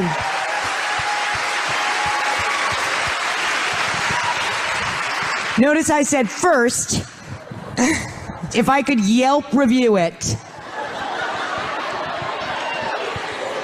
I totally would. You know what? To follow up with what Mr. Bennett said, Mr. Bennett, when I was in school at UAB, I wrote a paper in my social psychology class, and I wrote a paper on the reduction of the white population by 2050, and that was back in '96. And that number's coming down. It's actually going to be 2043. Exactly. Based upon what we're seeing, we're right on track. Just like I said, the white folks will not be the majority. So what happens is the politics in this country is going to change. So I think you're actually absolutely right on this particular situation. So I'm gonna let you know I agree with you because I've actually done the research on this, and you're absolutely correct. So if the white people are able to get this legislation pushed through, that doesn't have a positive effect on the black community? How so? Given the conditions of the black community now, how would they improve? You just answer the question with a question. You didn't answer it. No, it won't. No, it'll remain status quo. That's my answer. Okay. I disagree. There's always been a saying that when everybody else catches a cold, the black community catches a flu. So if that is the case, if they're going to put this legislation in, or they want to get rid of deletions altogether, then I don't understand how that doesn't help our community too. If black people can't go in and black women can't go in and get deletions, and white people can't get deletions, that's not a positive in our community. We don't have more people. We don't have more. Not according to Grant. Because I'm confused. What do we exactly want here, black people? What do you want? Do you want more babies? Exactly. Do you want more families? Or do you want people to be able to make mom, decisions dad, and on children. their own? What That's do you what want? I want family units. Mom, dad, and children. More, Yeah, but you don't want just more babies. You want more families and children born with a mother and a father, a husband and a wife. That's the goal, not more babies. Okay, so Having wouldn't more babies is wouldn't not the the goal. That's ridiculous. byproduct of no longer having abortions, wouldn't the byproduct that be that some people, some of these, there would be families that you wouldn't be able to use it as birth control? Because isn't that what we were talking about? That women are using this as birth control? Wouldn't that completely take that out? They wouldn't be able to do that anymore. I think you're talking about a minority in that group. Most of these So a women are not minority married of the, and not women that are trying doing to be families. terminations are actually using it as birth control. Even though half of all the women that have had birth control, have had deletions, have had more than one. They've had more than one, but that's not going to translate like into birth them control to me. wanting to have one. I agree. I mean, using it as a form of birth control is right. I mean, but that's not going to translate into us having more children. So it's not what exactly does it translate into then? It's not going to translate into us having more families. It's not. Okay, fine, got that. What does it translate into then? Just more children? Just the status quo. No, it's not status quo. If we our can't numbers are have going to abortion, there's grow gonna be or more maintain babies, where they man. are. They're not going to increase nor decrease unless people make the decision to marry and build stable families. That is what's going to change things. But whether or not you decide to have it or not, that's not going to move the bar. If you can, You may have be an more careful with abortion, your you're gonna have sexual babies. practices. You may use the birth control that's available to you so you don't get pregnant. You might be more careful in terms of having sex not to get pregnant, but it's not going to necessarily mean more children. That's why I was saying earlier. So being 50 more million on this responsible is not a side, if you positive take that in the away, Black it doesn't mean community? 50 million is going to be on this side. I'm confused. I got a question for Trey. So Trey, I think I see where you're going, but I just want to make sure I'm right. So are you saying take the deletions off the table? Yeah. Make people think about it instead of just worrying about trying to get their next nut, figure out this is somebody you could be with and build and have a family and then get to all of that. Is that what you're saying? You broke up a little bit, but I'm thinking you're asking me, am I saying to take deletions off the table altogether? What is that? What is that benefiting our community? Is that what you're asking me? Right. Okay. So yeah. If you this is my train of thought. If you take the deletions off the table and you make people, especially women, think about dealing with them. Y'all, I'm breaking up. You're breaking up a little bit. Yeah. Okay. You start with taking deletions off the table. Here's the thing. I don't see. Obviously, I agree. It doesn't guarantee families. I agree. That's two adults that need to make that happen. I agree with that. Right? Fine. But the idea that if a woman knows I don't have this option anymore, how does that not force her into a more responsible position? It should. Okay. It should. It should, but that's still not going to mean more children. Well, we're not talking about the more children part. I'm not talking about more children. I'm talking about whether or not that has a positive influence on the community. I don't understand how it doesn't.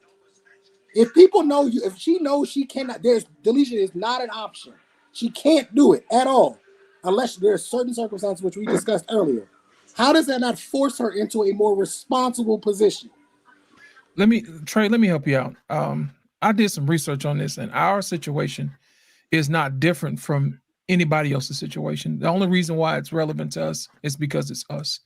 I was reading an article the other day. It's a Asian country where they're actually having a problem with men and women getting married. So what the government is doing is they're paying people to get married and stay married. So I think if you get paid so much money when you get married, then after that first year they give you some more money, and then after that you have a child. After your second child, then you're good to go. They're giving people houses, all type of stuff. So I think what you spend your money on is what dictates what's happening. It's the same reason why in the 60s and 70s, when they were, telling women, hey, the man can't be in the house and we'll give you a little something, something, something. So my thing is this: if they're doing the exact opposite in other countries, what would that look like here? Do you think people would actually go to marriage counseling just so they can stay married and have healthy families if they were getting paid a check from the government instead of getting paid a check from the government to destroy their homes? For certain families, yes. It almost reminds me of the military, right? You make more money if you're married, right? So you see a lot of people that will get married for business reasons, right? So Right. I can see that. Here's my issue with the payment, the incentivizing. What I believe you should be doing is you incentivize couples that are together longer, right? So if you're going to incentivize anything, you're going to get paid more because you've been together 10 years, 20 years, 30 years, 40 years, 50 years. You can make that in the sense of taxes, however the case might be, because more than likely, the older the couple is, the less in taxes they're going to pay anyway, because they're not making as much money, right? You want to incentivize it. I would incentivize the Americans, especially within the Black community, to stay married. It's not about getting married, because in 2 or 3 years, you sign a contract or whatever, you can get divorced, right? I want to incentivize you to stay married, to build a healthy family for the long run, which I believe would have a cyclic effect on your children and the children that come behind you. Not a bad idea. Because even now on your taxes, right? I mean, everyone knows like their standard deduction. All they do is double it if you're married. What if you tripled it? Correct. Right? I mean, it's 12,000 individual, 24,000 couple. I mean, how's that Man, incentive? business would be booming. Think about it. Or at least make it 30. So 12,000 individual. If you're married filing jointly, make it 30. That's a deal. I mean, why not do things like that to help incentivize the institution? I'm all for using the power of the of the government and the tax code to help incentivize that, because we always say it's one of the biggest barriers why people get divorced, amongst other things. Finances is a major issue. So if you can help married people with their finances, make it, and we can then sell that argument. Yeah, like being married is financially good for you. But the way the tax code treats people, it's like there's no advantage that the government gives you for married filing jointly versus single. Well, technically, we could sell it now. I mean, married couples make more money than like technically you could sell it now if you wanted to, right? But the issue is, the way I look at it is this: our pain. We should know when we hear our pain say, "I've been married for 36 years." We should know that financially, he getting one hell of an incentive. We should just automatically know it, because he's got 36 years in with his wife. That's documented. We should know that the government is rewarding that.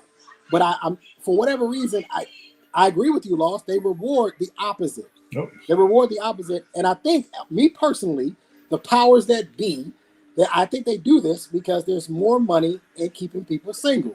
It's more lucrative for them to keep people single. Women got to work, men got to work, women got to pay taxes, men got to pay taxes. If we put them together, there's a lot of things that they can work together and they can do, right? But if they can depend on each other, maybe the wife doesn't have to work at all, which means that she doesn't have to pay taxes, right? There's a lot of things that can happen when two people get married, right? They work together, put their money together, they can retire earlier, right? There's a lot of positives in this. But if we keep you single, I can keep you working until 63, 65, 70. I can keep you paying taxes until 70.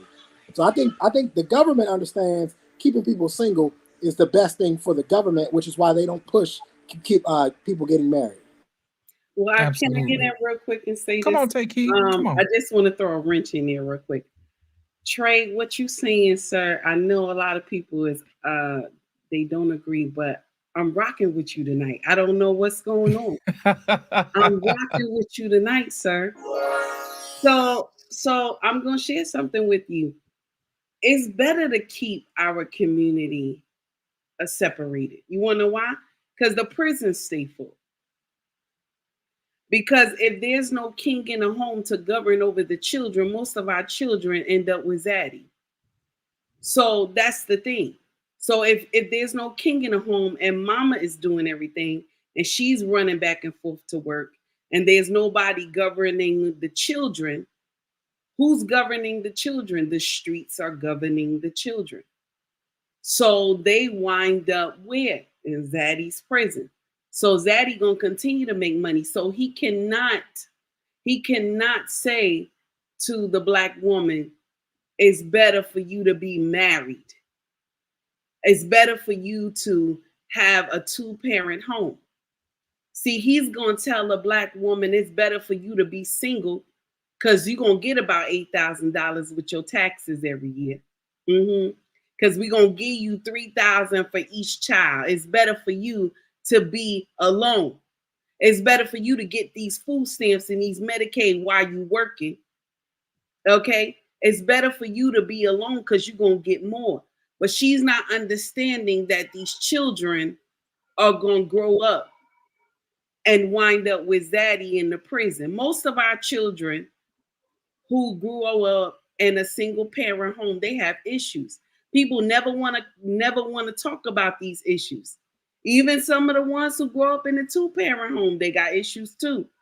But it's not as bad as the ones who grow up in a single parent home. So when we call a spade, we got to come correct. Most of our children end up in the prison system. Most of them do. It's a small percentage that don't end up there out of single parent homes. And I grew up in the projects. I have seen it. I have witnessed it. A lot of the people I grew up with, they not even here. They not here. Some of them in prison. Some of them are 6 feet under. So when we want to sit up here and we just want to talk about, we can get our government needs to have an incentive. They do. The incentive is to stay single and raise these monsters to become grown so they can go out and terrorize. Now, anybody can get offended at what I'm saying. I don't care. You raise a valid point. But they will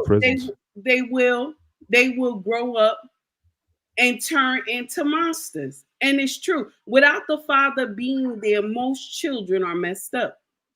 Most of them are messed up when they're not governed by their fathers. I'm just saying, I'm speaking facts. We want to sit up here and we want to just go into the numbers and that's all we know. But if you go into the hood right now, most of these kids, if you ask them, do they know where their daddy is? Have they ever heard anything about their father before? They gonna tell you, no, I don't know him. I never met him.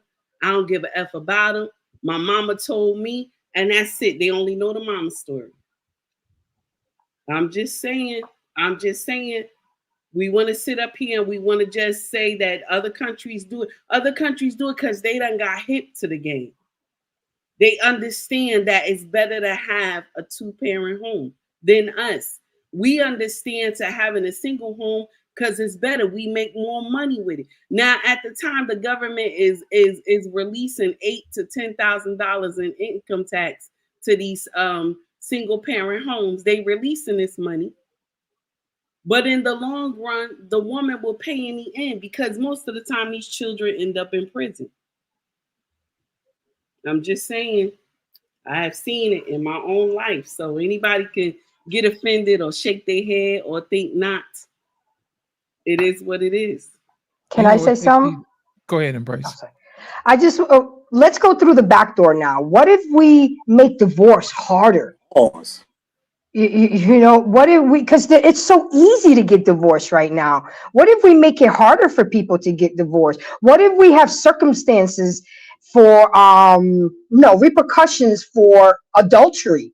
What if we just, you know, I know it's a lot of what ifs, but there's nothing making us wanna get married or wanna stay married. I love the incentives, but what about, like Trey said, anybody can get married, but the trick is staying married and doing for 36 years. I mean, what do you guys think about that? Making divorce harder. You know, you go through. You should have a fine. Just there should be a fine, and that fine should be commensurate with how much money you make. So if you're a millionaire and you want to get a divorce, no alimony, don't worry about alimony. You want to get divorced, sure, but it's going to cost you. I suggest you and who gets that money? Go sit down at a therapist and go work it out because it's Can I going to drop cost a you a quick few backstory? $100,000. Come on, Mr. Bennett. No fault divorce was first legalized in California by then Governor Ronald Reagan, who eventually would become the first U.S. president to have been divorced. How ironic. Oh, Ronnie. There you go. Oh, Ronnie. You know what? I just thought about something that Take Keys said a minute ago. She said that it's better for couples to be married. You know what I mean? And they make more money. Well, is it the fact that they make more money, or do they keep more of what they make? You see what I'm saying? Because whether you're single or not, that same money is going to be made. But if you only got one house note, if you only got one electric bill, you know what I'm saying? Surely you don't need all this other extra stuff if you got 2 mortgages. I think rent nowadays is like $2,400. Imagine if you can take that $2,400 and put that back into your kids.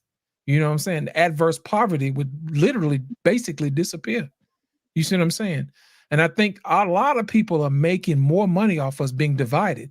I saw a stat where they were saying that more black women were buying more homes than single black men. And I'm thinking to myself, how is that a good thing? You see what I'm saying? Because if something happens to her, then what's going to happen with the house? You see what I'm saying? She's going to fall on hard times, that type of thing, because stuff happens. So I think the purpose of marriage is to guard against the ebbs and flows of life. You see what I'm saying? Sometimes you got it, sometimes I got it. You know what I mean? That's the main reason why you get married. You know what I mean? To have somebody that had the tough times to go through. You see what I'm saying? But I don't think people look past the edge of their nose. They don't think that they're gonna be young forever. You're gonna get old someday. You're gonna need somebody to take you to the hospital or hold your hand when you're sick. You know what I'm saying? Or take care of you and clean you up. People don't think they're gonna get old, but I'm here to tell you, I've seen people get old. I've been long enough to see people go from my age to 60, 70, 80, 90 years old. And I assure you, everybody is going to need some help. But I think it's a certain level of wisdom that we have to instill into people. And I think the major problem is that we don't see enough people working together, having the conversations that need to be had, addressing the old wives' tales and the lies that everybody been saying, and say, hey, look, this is what I've been told. Oh, that ain't right. Let me explain to you what's really going on. You see what I'm saying? Because a lot of times we get bad information from the wrong places, and it's proven to be not fruitful. You see what I'm saying? We saw that video a while back with those little girls in school were like in high school and they were pregnant, and they were saying, I don't need no man. I don't need telling me what to do. I hear that same thing today. And that was 30, 40 years ago. You see what I'm saying? And nothing has changed. But my whole thing is this: how has that benefited the group? And it has not. You see what I'm saying? So my thing is, I think we need to get back to getting to the point where we can actually learn how to use skills to talk to each other, to be able to listen to each other, to address each other's concerns, to eliminate the fear when we have these conversations and know that we're going to be heard. Does that make sense? Grant, you wanted to say something? Oh, go ahead, take it. Can I step in real quick? Sure. I want to just I want to just follow up with how you said what you said, sir. I'm laughing because I've been out of work since October, right? Right. Mm-hmm. I've been skipping to work. Like if I want to go to work, I go. And Right. I've been in pain because I got hurt at work. So I have that luxury. I'm going to say it. Shout out to my king. I have that luxury that, okay, I'm hurt and all my time is gone, but I don't have to rush to work. You know what I'm saying? Like, I don't have to go. If my leg hurts and my king like, no, just stay home. But if I was a single mother, like I was back in the day, and I did everything on my own, baby, I had to work. That leg was messed up. I had to work. Nobody is paying the light, the water, the gas, that rent. Nobody's paying that. You got to go to work. This is the thing that we miss in our community. You got to go to work. And I share something with you. One of the sisters told me at my job. She says to me, when I got hurt 2 years ago, I had to move in with my mama because I lost my place. And I looked at it, I said, wow. And I'm thinking in my mind, I ain't got to move in with nobody because I got a king that go out every day and do what he got to do. I ain't got to go beg nobody to go live with nobody. I ain't got to worry about the light and the gas and the water. In the midst of us trying to be superwoman, we miss the right mindset because we want to be superwoman. You're going to get hurt one day. Something is going to go left. The job will not be there for you. Remember, you just a number to this job. Just like you go in every day, say good morning to everybody, you a number to this job. My brothers, you are numbers to this job. If anything go left, baby, where you living? Sister, where you living? This is the thing that we don't understand. I'm just saying we need each other. That's the key. That's what I'm trying to get at. I know y'all like, well, what's she talking about? This is what I'm trying to say. We need each other to survive. Everybody like to want to be on their own. It doesn't work out like that when you get older and your knees can't hold you no more. That's just my take on it. Well, let me ask you, one of the things is the programming, right? I mean, this didn't happen overnight, right? I mean, at some point we understood that we needed each other, right? Forget about going in the past. We didn't get here by accident. There's been factors that got us here and program both men and women, right? So how do we change that programming? I know Tyrus talked about software, but let's just say, how do you change the programming for people who to want to be together? Because there are people who rather be apart, both men and women, but women are saying, I'd rather have a baby than a man. Right? We've all seen evidence of that in our own personal lives. So how do you change that? I mean, I'm just saying, how do you change it? What's the real answer? Right? I have like a stalker on the internet. The chick can't stand me. You know why she can't stand me? Because I've been married for 100 years. she paid money to kick me off a panel. She said, nobody wants to hear your 100-year marriage and shit. Get out of here. Right. So she paid money to get me off the panel. Right. And I don't even think I was talking about that. Right. So just my presence talking about, relationship was enough to trigger her. To pay to get me the hell off the panel. And she follows me around every so often and just hands it to me, So I don't know what you I don't know how I guess we could chop that up. It's hard to talk about these things without both men and women taking a certain amount of accountability and responsibility, but they're not the same. It's not the same. If I say your accountability is one thing, that doesn't mean mine is the same. It might be in a different area, but it's not the same. And somehow we can't get past go because, when we start pointing the fingers, more pointing back at you, but we just can't seem to pass go. What's going to make a Gen Z person want to get married? Maybe that's a better question. That's one heck of a question. Grant, you wanted to jump in?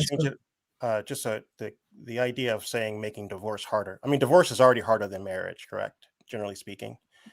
But what do we make? Is there a better way of making marriage more meaningful in the sense that people are a little bit eyes wide open when they're going in to it? So you're walking in saying, if we get divorced, these are the things you're going to get. So everyone's kind of setting the table for. You walk away, you get this amount of money. I mean, obviously it's a prenup, correct? But I do think the problem with it is we're trying to keep people together, and then at the end it becomes really, really messy. I don't think people understand what's going to happen post-divorce, that the struggles of co-parenting, et cetera. We can't live in a world where we pretend that people don't get divorced. And I think that's the problem, correct? We're pretending that we're going to just make everyone sort of stay together. But I think what causes the frustration, often what I hear, is that men feel that they're taken advantage of post-divorce and they don't have access to their children. And I think that's something we definitely should address. So I think that's what causes the greatest level of anxiety for most men, from what I can tell. Well, they don't just feel that way. They don't just feel that way. It's that way, period. But even with that, men still want to get married.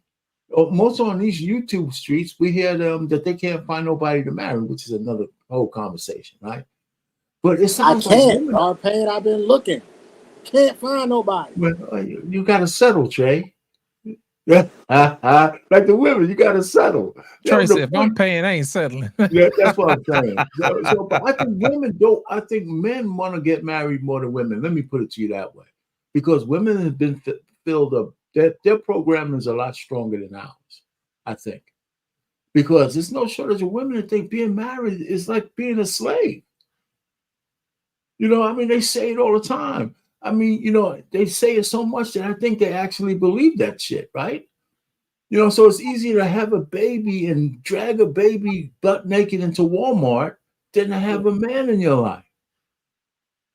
You know, I mean, I don't know how you Arpain, reprogram that. Arpain, I'm gonna tell you like this: a lie, you know, built on fear is stronger than the truth built on honesty.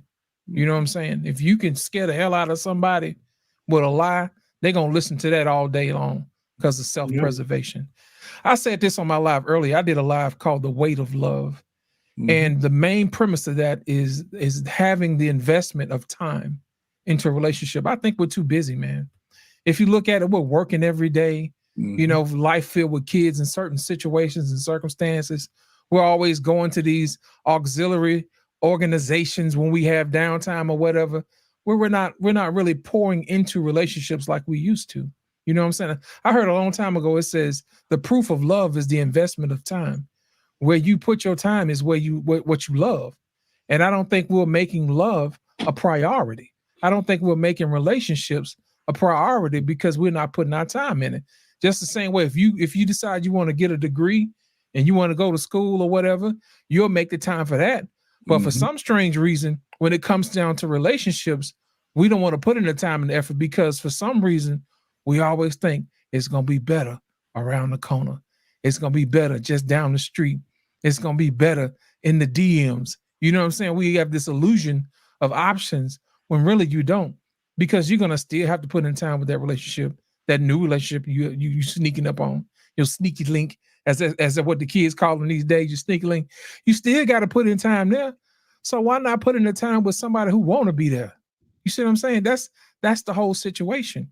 But I think in order for us to get that back, we're going to have to learn how to spend time getting to know people. So that way you don't have to worry about getting had and prenups and what ifs and all this other stuff. You got to start asking your question, why? Know your why. Why do you want to get married? You see what I'm saying? And be honest. You know what I'm saying? Because you have guys who want to get married because they want to have children, because they want to have legacy, because they want to teach their kids, you know what I'm saying, to do this and do that and to be productive citizens. And then sometimes you have women that just say, hey, look, I don't want to be in these streets, but I don't necessarily want to be a mother. Well, I think that's a conversation y'all need to have and say, hey, look, you know what? This may not be the job for you. I'm looking for a woman who wants to stay here and be a mother to the children as well, too, not just to be my wife. And I don't think people are having the guts enough to have those nuanced type of conversations. It's all about how much money you make. It don't matter if you're not going to be my wife and the mother of my children, somebody I can respect. You see what I'm saying? You got to be able to walk away. And it's the same way with men and women have to start asking questions. Hey, do you really, want to be my husband? Or are you just trying to come over and come see about me sometime? You know what I'm saying? Every night, tighten me up every now and then. Why buy the whole hog when all you want is a little sausage every now and then? You know what I'm saying? So those are the conversations that we need to have. You know what I mean? But I don't think people have the guts enough to have those nuanced type of conversations. Take heed. I know you're shaking your head over it. I know you want to say something. I'm only shaking my head because you're right. It's nasty. You're right. It's nasty, sir. You speak in facts, because I was just saying a couple days ago that we got to stop asking, do you make six figures? We got to stop asking this. We got to ask, like back in the day, how we used to ask, where you see yourself in the next 5 years? If you can go and just talk to me in a conversation and say where I can see myself in the next 5 years, let them explain to you what they're going to do with their life, what they have in their mindset, what they want to do, so that you can be a part of the plan. Because that's the time when you'll find out if this plan is right for you. So now while you on a date, instead of we talking about, oh, how much money you bring home, what kind of car you drive, we should be talking about what's your 5-year plan. Because maybe in his 5-year plan, he don't want no kids. Maybe he don't want to be married. You know what I'm saying? So now, since you know this and you want to be married, you want kids, you tell him at the end of the night, Suge, let me kiss you on your cheek. You have a good night. Your 5-year plan ain't for me. Okay? Your 5-year plan ain't for me. But we worried about how much money they bring home, what kind of car they drive. And this is where you get all this disconnect from. Instead of us asking, where do you see yourself? Even with the woman, where do you see yourself? Now, if she tell you, I don't want no kids, I don't want to be married, you kiss her on the cheek and say, Suge, that ain't for me. I want to be married. I want to have children. You have a good night.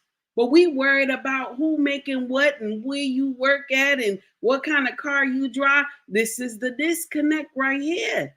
We worried about nonsense stuff instead of letting somebody sit down and tell their story so you can see where you can fit in.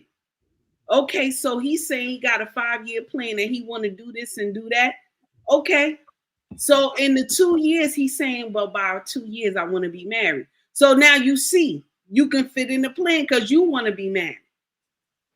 He tell you by the 3rd or 4th year, I want to have children. You in your mind, like, I want to have kids, or I could fit in here. But if he tell you he don't want none of that, baby, that's when you give him a kiss on the cheek. Sure, thank you for the coffee. Thank you for the dinner. You know, we ain't got nothing in common. Hey, take heed. I want to piggyback on that real quick because our pain gives me crap about having this list of questions. I got this long list of questions of how I vet women. But you said something, and I agree with you 100%. One of my questions on that vetting list is, what's your 5-year plan? It's on there. And I asked that question because I'm listening to hear something specific. What I'm listening to hear is if she mentions being a mother and or a wife. So if I ask her, what is your 5-year plan? If I don't hear the words mother and or wife, she's disqualified. I move on. Because I'm not about to spend the next 5 years with you and you don't want to be my wife and or the mother of my children. So you're disqualified. So it's very interesting that you said something about a 5-year plan. I agree with you 100%. Both men and women are not asking the proper questions. I agree with that too. We see cleavage and booty and legs and thighs and toes and hips. And the women are seeing potential possibilities of a lifestyle that they could potentially have. We're not asking the right questions to each other to cultivate this quality family we've been talking about. You're right, Trey. We're marrying lifestyles instead of people. And I think that's the issue. Go ahead, Mr. Bennett. I'm saying, Trey, he mentioned toes. I was just curious. Yeah. What you said, Mr. Bennett? I didn't hear you. You mentioned toes. I don't like feet, but I know some people like feet. All right, I'm still trying to figure that one out. I want to get some of these ladies. I never hear a guy trying out a woman. Variations on that same thing. I told my daughter the same thing. I said, listen, if you got a guy you like, I said, don't have to wait to bring him home to me. Bring him home to me right away. So I could tell you, I can eliminate this dude right away, so you don't waste no time. I said, if there's a guy you don't want to be with, don't ask him to take you out. Stop wasting time. Like for my wife, when I sat down with her when we were just feeling, I just said, listen, I don't want to have another girlfriend. I said, if we're going to be together, are we going to try to work towards something? I said, I don't need another girlfriend. That's not what I'm looking for. And she said the right thing. She said, well, I don't want another boyfriend. I just want to, so then we just took it from there. We went from that dinner to just automatically courting. Absolutely right. You know what else I thought about too? You said something about the 5-year plan. As a man, I'm listening also for, her asking the question, how do I fit into your 5-year plan? Because to me, that's somebody who's intentional in actually being a helper and a helpmate. If she never mentions about helping, you might want to, clarify, hey, when I get married, I'm gonna need some help. You know what I'm saying? And she should be a natural giver or a natural helper. You shouldn't want to twist nobody's arms. You know what I'm saying? And they're around here worrying about whether or not you're gonna fold up some clothes. Ain't that right, Trey? Girl, get in there, fold them clothes and slide. I don't want to fold no damn clothes. I went to Diggling museums. Yes. Absolutely. And this, I know you sit up there smiling. I want to hear what you got to say. Come on. I know you've been hiding. You know, you had that little kid in the back of the classroom that be hiding and don't want to hold their hand up Well, guess what? I'm calling on you because you hide. Vanessa, do you have a 5-year plan? Oh, absolutely. And obviously at the top of that list is getting married and being a wife. But just listening to everyone's conversation, to me, this is not a government issue and all of that. To me, this is a heart issue and it's a mindset issue. And those are the things that need to be impacted in order to turn this thing around. People have to have the heart to want to be married and want to have families. You have to have the mindset, not to just want to be married, but to want to be a husband, to want to be a wife, and to want to have families, and to want to have children within families that you can care for and take care of, and coach and mentor and teach, to be productive citizens so that one day they leave your nest and they go on to do the same thing, and on and on and on. So to me, it comes down to being a heart issue, and a mindset issue that has to be addressed in order to turn this situation around. Absolutely. Almond eyes. Come on. I mean, I agree with a lot of what Anissa said. The issue is we are at an extreme deficit of people who can, assist or mentor who, want to be married, who are what they say they are, who, done the work. And I think we're running out of time. The need is too great, the supply is too few, and we still don't really have a plan on how to fix this. But I mean, I definitely agree. It's a mindset. It's programming, and we need to figure out how to reset. Absolutely. Embrace the grace. You have a 5-year plan? Well, it's funny that you ask, guys. I have index cards of questions that I ask. That's what's up. Because it all starts at the beginning in having effective communication so you can, I don't want to say the word cherry pick, but you can see if this person is going to be for you or not, because especially a woman in my age, I don't have time to waste and play games. It's either we're going to do this or we're not. I mean, if this is just going to be playtime, then let it be known. But I mean, I ask questions like, tell me who you are when you're alone. What are your biggest concerns in life? What if you could change something about how you were raised, what would it be? Like real meaningful questions, not this bullshit. What's your favorite color? Or, what's your favorite designer? That doesn't matter. What matters are these types of questions, and I love what Sir Harold Speech said. We got to go back to teaching family values.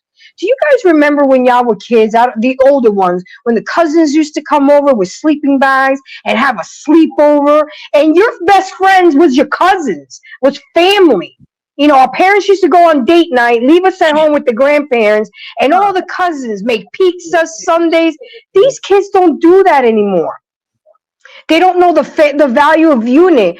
And it's going to be a shame that when it really goes down and you're going to need your family to survive, nobody's going to know what to do, how to do it, and when to do it, because everybody's too busy Googling shit when they don't really have basic life skills. So I'm to land it here. It's all about effective communication. If you're serious about dating, you got to ask these questions early on. I've been accused of, well, what are we in an interview? I'll be like, yeah, well, actually, yes, we are. Because I don't want to waste my time and I don't want to waste your time. I know I have my tubes tied. So I would not go date a man that wants children or that doesn't have children. My best friend made me realize, she's like, what are you doing? You're going to spend 5 years with this guy and all of a sudden a baby's going to pop out because you knew he wanted a child. Can you really be upset with him? So it's like we got to think. We got to make ourselves in the same lane versus, like you said, trying to ask you, how much money do you make? Bitch, how much money do you make? You know, you worry about my pockets. What are your pockets looking like? You want me to make 600, 6 figures, but you working at Walgreens. The sense is not sensing. I digress. My mic is muted. So the money question though is important, not on how much you make, but how much are you willing to provide for our family unit?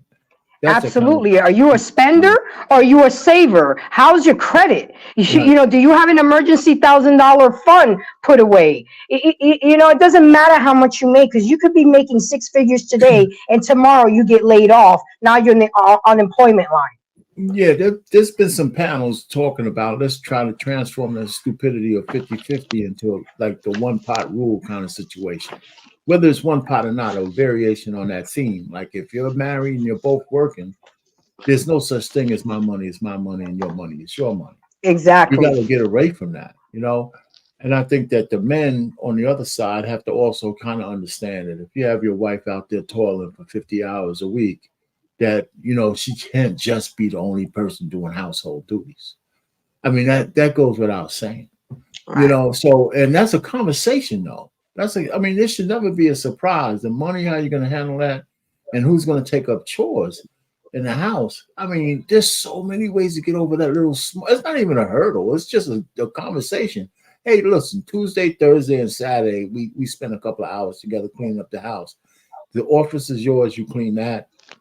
Your man cave is mine. I clean that. You know, that kind of stuff.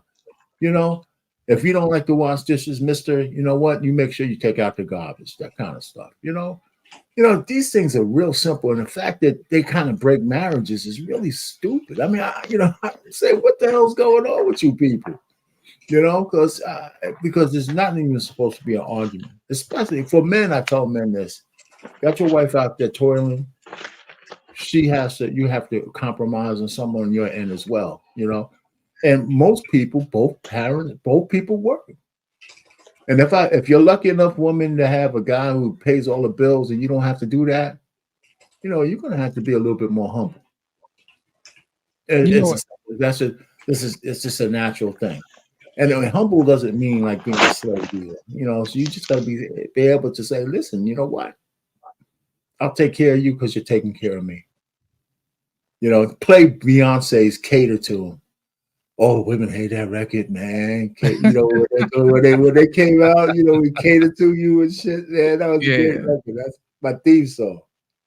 But she married though, you know what I'm saying? Happily married with kids. You know. Anyway, well, let me just land it there. I mean, I don't think marriage is that. Let me go.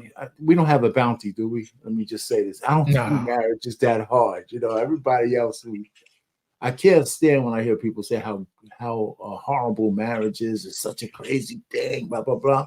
There's bad marriages, yes, because you probably shouldn't have been married in the first place. But, man, you know, I don't even want to say it. You know what gonna say it now. It's just been bliss. I don't know what, you know, I've had a good time. My wife loves me. What can I say? And I love her back. That's what's up, man. You rarely hear that in these YouTube streets, man. You better say it loud and say it proud. I've been tainted by these YouTube streets, man. Shit, man. Not this one, but I should have never went to Fight Club, man. I had to take showers after that damn thing. Shit. You know, but you mentioned something earlier, man, about household chores, man. I honestly believe that when couples do chores together, it builds a bond. You know what I'm saying? Oh, no inside of the house and outside of the house. You know, we were coming up, you know, we would cut the grass or whatever, and my mom would be out there sweeping the grass off the driveway. Nothing strenuous, you know what I'm saying? But the mere fact that she was out there assisting says it all. You know what I'm saying? Yeah. And I think that when women take that same energy where they want to have the men to work in the house and do the dishes or whatever, I think they should take that same energy and go outside and assist their man. You know what I'm saying? You're a helper. So we're going to help each other. You see what I'm saying? And not only it helps you get the work done faster so you can get back to the love. Ain't that right, Tiki? Get back to the love. Mr. Bennett, I know you want to weigh in, sir. Was it on the goal setting piece or just the man, top the overall? Or? Yeah, on the goal setting piece. Because I know you had a list. Well, see, the thing is, I operate a little bit differently. I had a list basically explaining who I was and what I wanted. And the only thing I was really looking for was for a woman to say yes to about 80% of the stuff that was on the list. I don't recall asking my wife if she had a 5-year plan, or I didn't ask what her credit score was, or how much debt that she might have had, or any of these things. I think in today's world, I think people are going way overboard with the Q&A stuff, because all that stuff aside, if you're not on board, then you'll find something to find wrong with the plan, or will have it and be out. So really, it's about, one, do you want to be married or not? If you do not, then I will go to the next one. And this is who I am. Could you live with someone like me? And if you could, then let's further this relationship and see if this can lead somewhere. And if you can't, thank you very much. I'll move on to the next one. A lot of this stuff over our going to be March 29th, our 27th year of marriage, we had to figure a lot of this stuff out. We didn't have defined roles when we went into it. We both worked. We knew obviously we wanted to have a home. We knew we wanted to have children, and just have a life together. And a lot of stuff was just figured out along the way. Plans changed along the way. So again, for those who have plans will change. Health, whatever it is, will change your plans. So the real question is, again, are you built for the long haul? Are you built for the journey of marriage? And if you are, then I think that's all that really matters. But for everyone wanting a stat, everyone wants the photo, the static snapshot of a person, but no one's willing to go on the journey. Because if something goes wrong, if there's a blip in the road, then people are like, I'm out. So really, all that, the 20 questions, I'm not downplaying a lot of that, but at the end of the day, you have to be, again, when I take this on, for better, for worse, for richer, for poorer, in sickness and in health, until death do us part. And that's before you, and that's before God. And everything else, like I said, has worked itself out. We've had to do resets multiple times and say, hey, we're going in the wrong direction here. Hey, let's reset this. But we didn't quit. So that's always been my approach to it. And I think, people can take the goal setting, I think, a little bit too far, to where now people want to run your credit and all these other things, because, but I certainly, I know my parents didn't do that, and their ancestors didn't do that either. So we're making the process more complicated. Mr. Bennett? True. We made it more complicated, but is it yielding a result? Probably not. So again, I'm like, what gets the results is really the question on my end. And so I don't know if making the test more complicated is necessarily, are we churning out more marriages, or just people just finding reasons not to get married because, oh, your credit score is only 750. I need someone with 800. So can I ask a question, Mr. Bennett, to you real quick? So the ending goal at the time when you were getting married, right, was to just get married. That's it. Pretty much. One, I'm very transparent on the show. The main reason why I wanted to get married was because I wanted sex. I was a Christian. I was abstinent, and I knew I did not have the gift of singleness. So I needed a wife.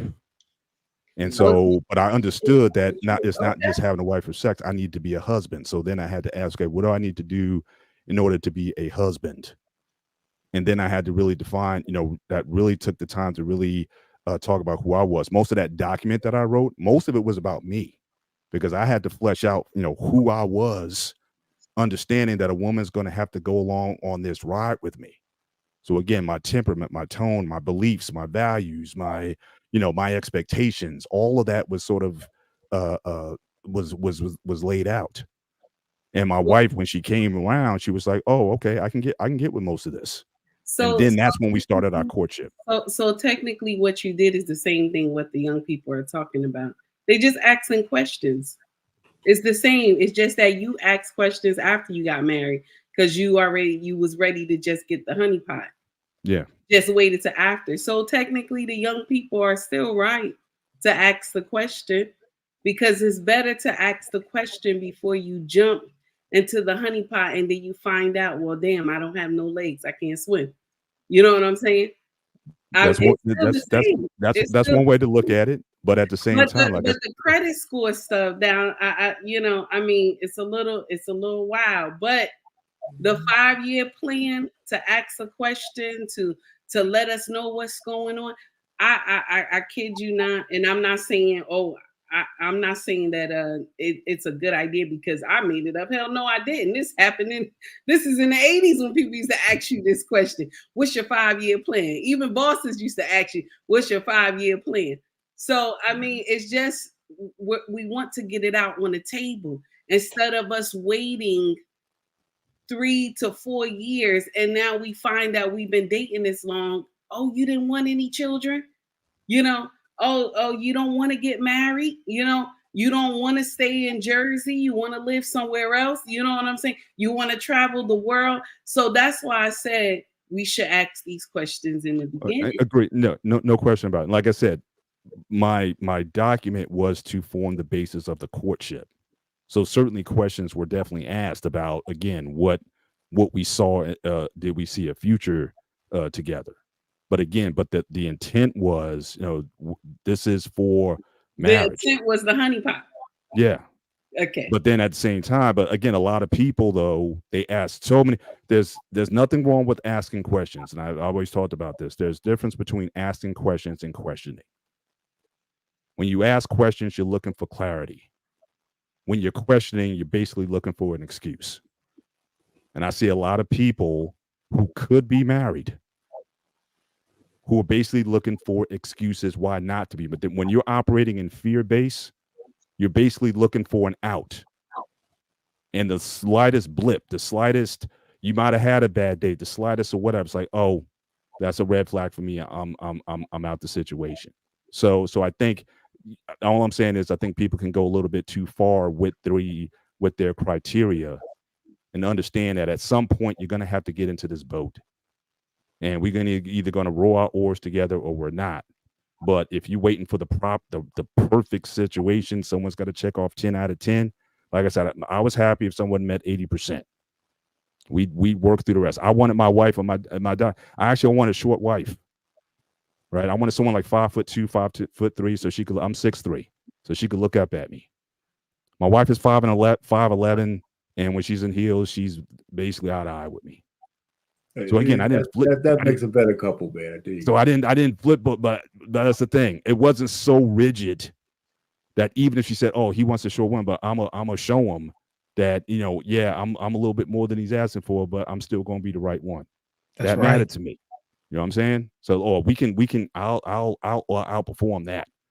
So really that was what I was looking for. I wasn't looking for a 10 out of 10, but can you look at this and be like so turned off, it's like, oh, this guy is controlling, or this guy's this or that or whatever. So I was just looking to filter get the ones who weren't serious about courtship, get them off the field.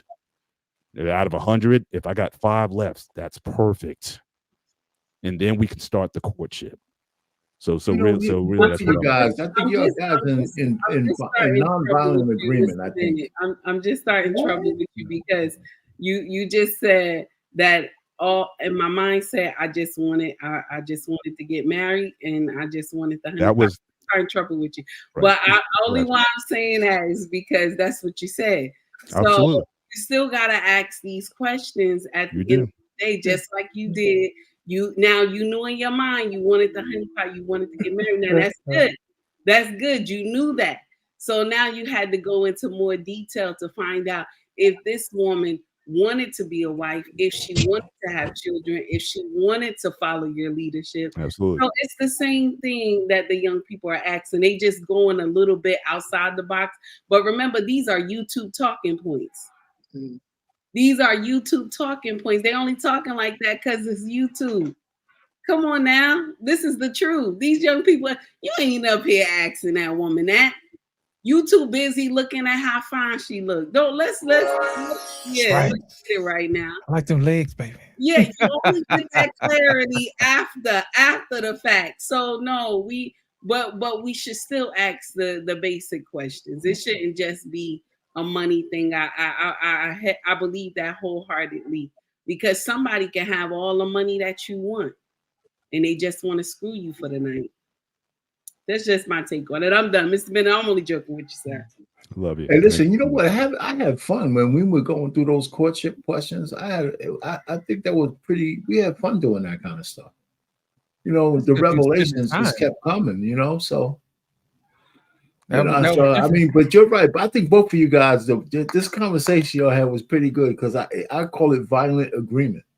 Well, I guess I got me a good one because mine tells me all the time, ask me 1,000 questions because it only brings clarity. Yeah. So he doesn't mind me asking questions. I'll ask him, say, hey, if this happens, how would you act? If we was to get married, how would the bills get paid? And these are things that I want to know.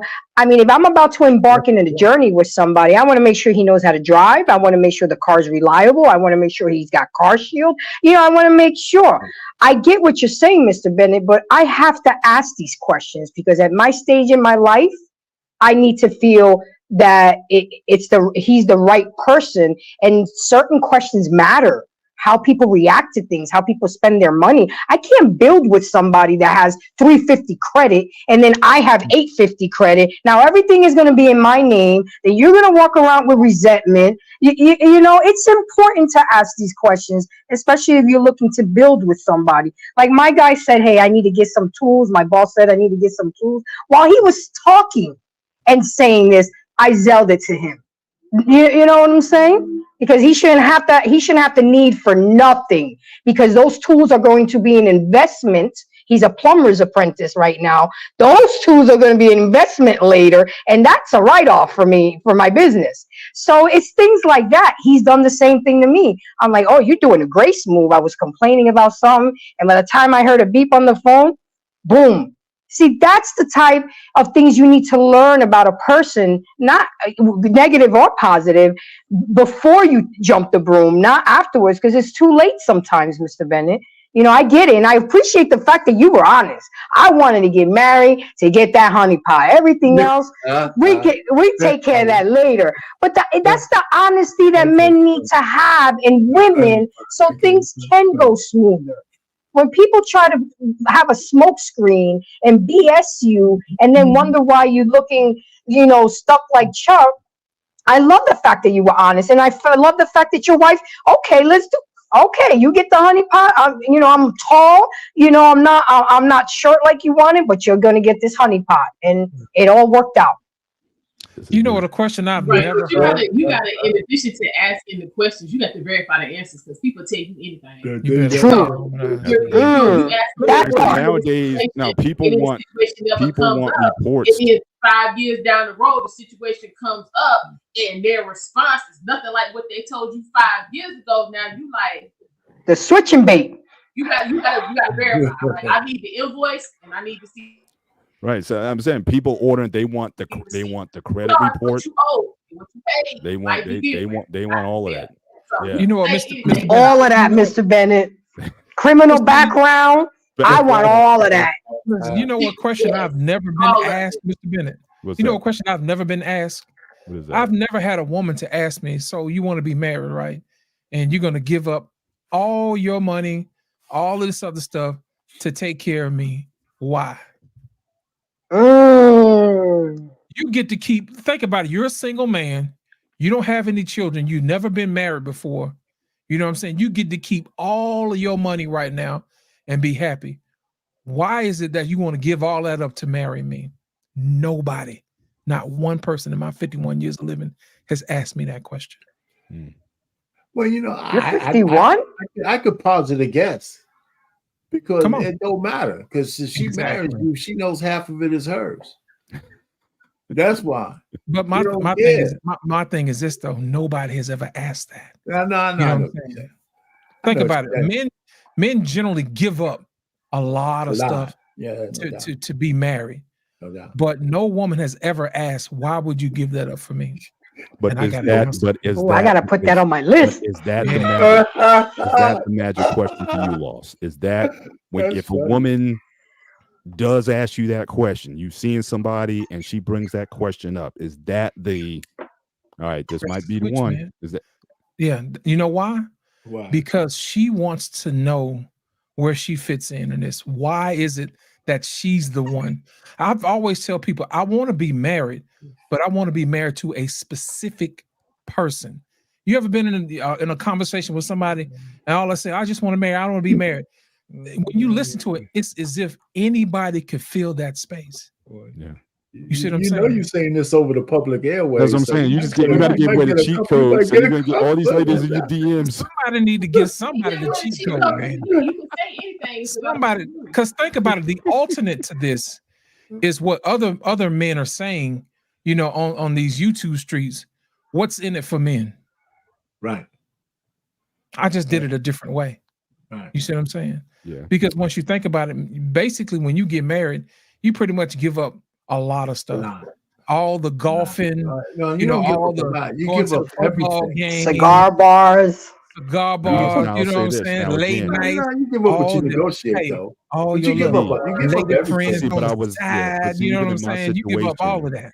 Even you in know? my situation, I still knew that I would have to, as you said, I had to give us. So yes, even though I wanted the box, as we're calling it, The honey I pot. understood that if I want the box, this goes with it. So I didn't go into this thing just totally just with blinders on. Again, that's why I had to get with some guys and say, okay, look, I want to get married. I need to be a husband. Now, what do I need to do?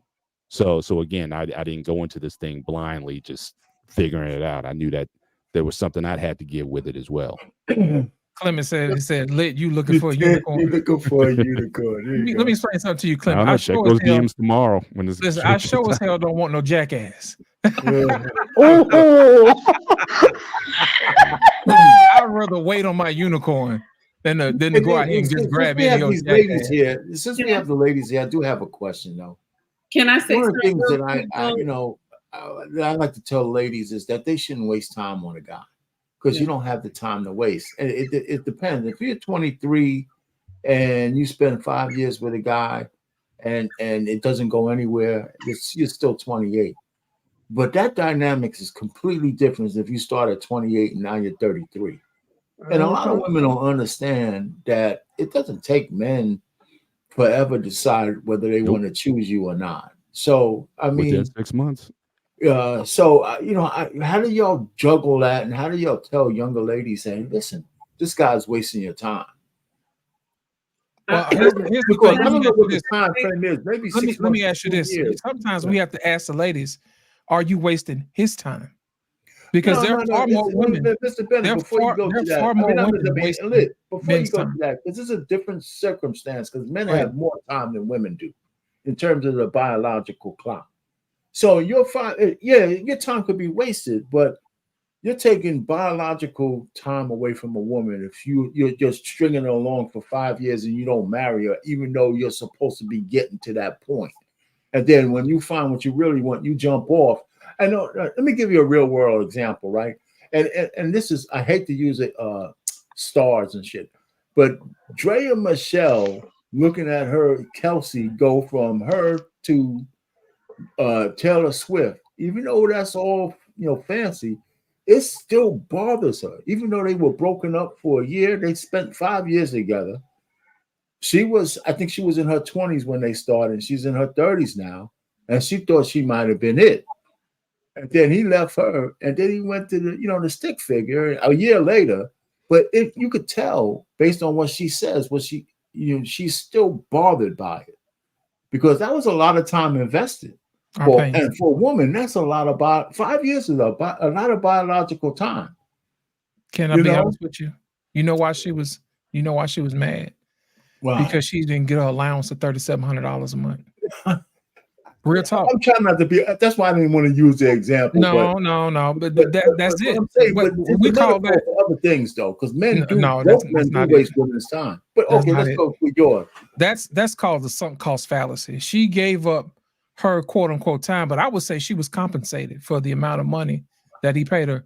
She asked for $3,700 and he gave it to her. You know what I'm saying? But here's the problem between whatever this lady's name, Kelsey, whatever her name is, and Taylor Swift. Here's the thing. This girl used her beauty as leverage. Taylor Swift didn't. Taylor Swift didn't have to ask this man for no money. She was just glad to be in this man's prison, hanging around his family, brother in the press box with no shirt on, acting a fool, having a good old time down there in KC. You know what I'm saying? To me, that screams family. Anybody who can hang around your family and watch them act a fool and don't say nothing about all that, to me, that's the basis of family.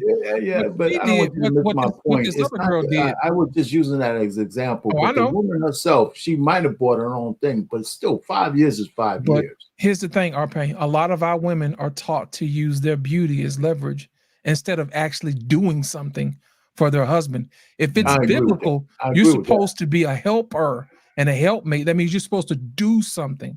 Even the Bible itself says beauty is fleeting. You know what I'm saying? And it's vain. So my thing is that's probably the main reason why a lot of women who are gorgeous, because you know black don't crack, we will string that thing out till we get 40, 50 years old and we see a wrinkle and have a come apart and a hissy fit because we ain't as fine as we used to do.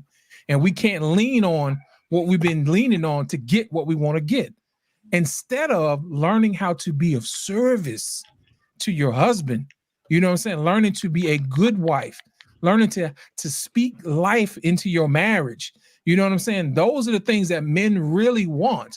If you ever really listen to these YouTube streets, they're always saying, hey, you guys have a bad attitude. If you speak to me nice, lovely, then it's a problem. Even Kelsey had a problem. You know what I'm saying? Because he let her go.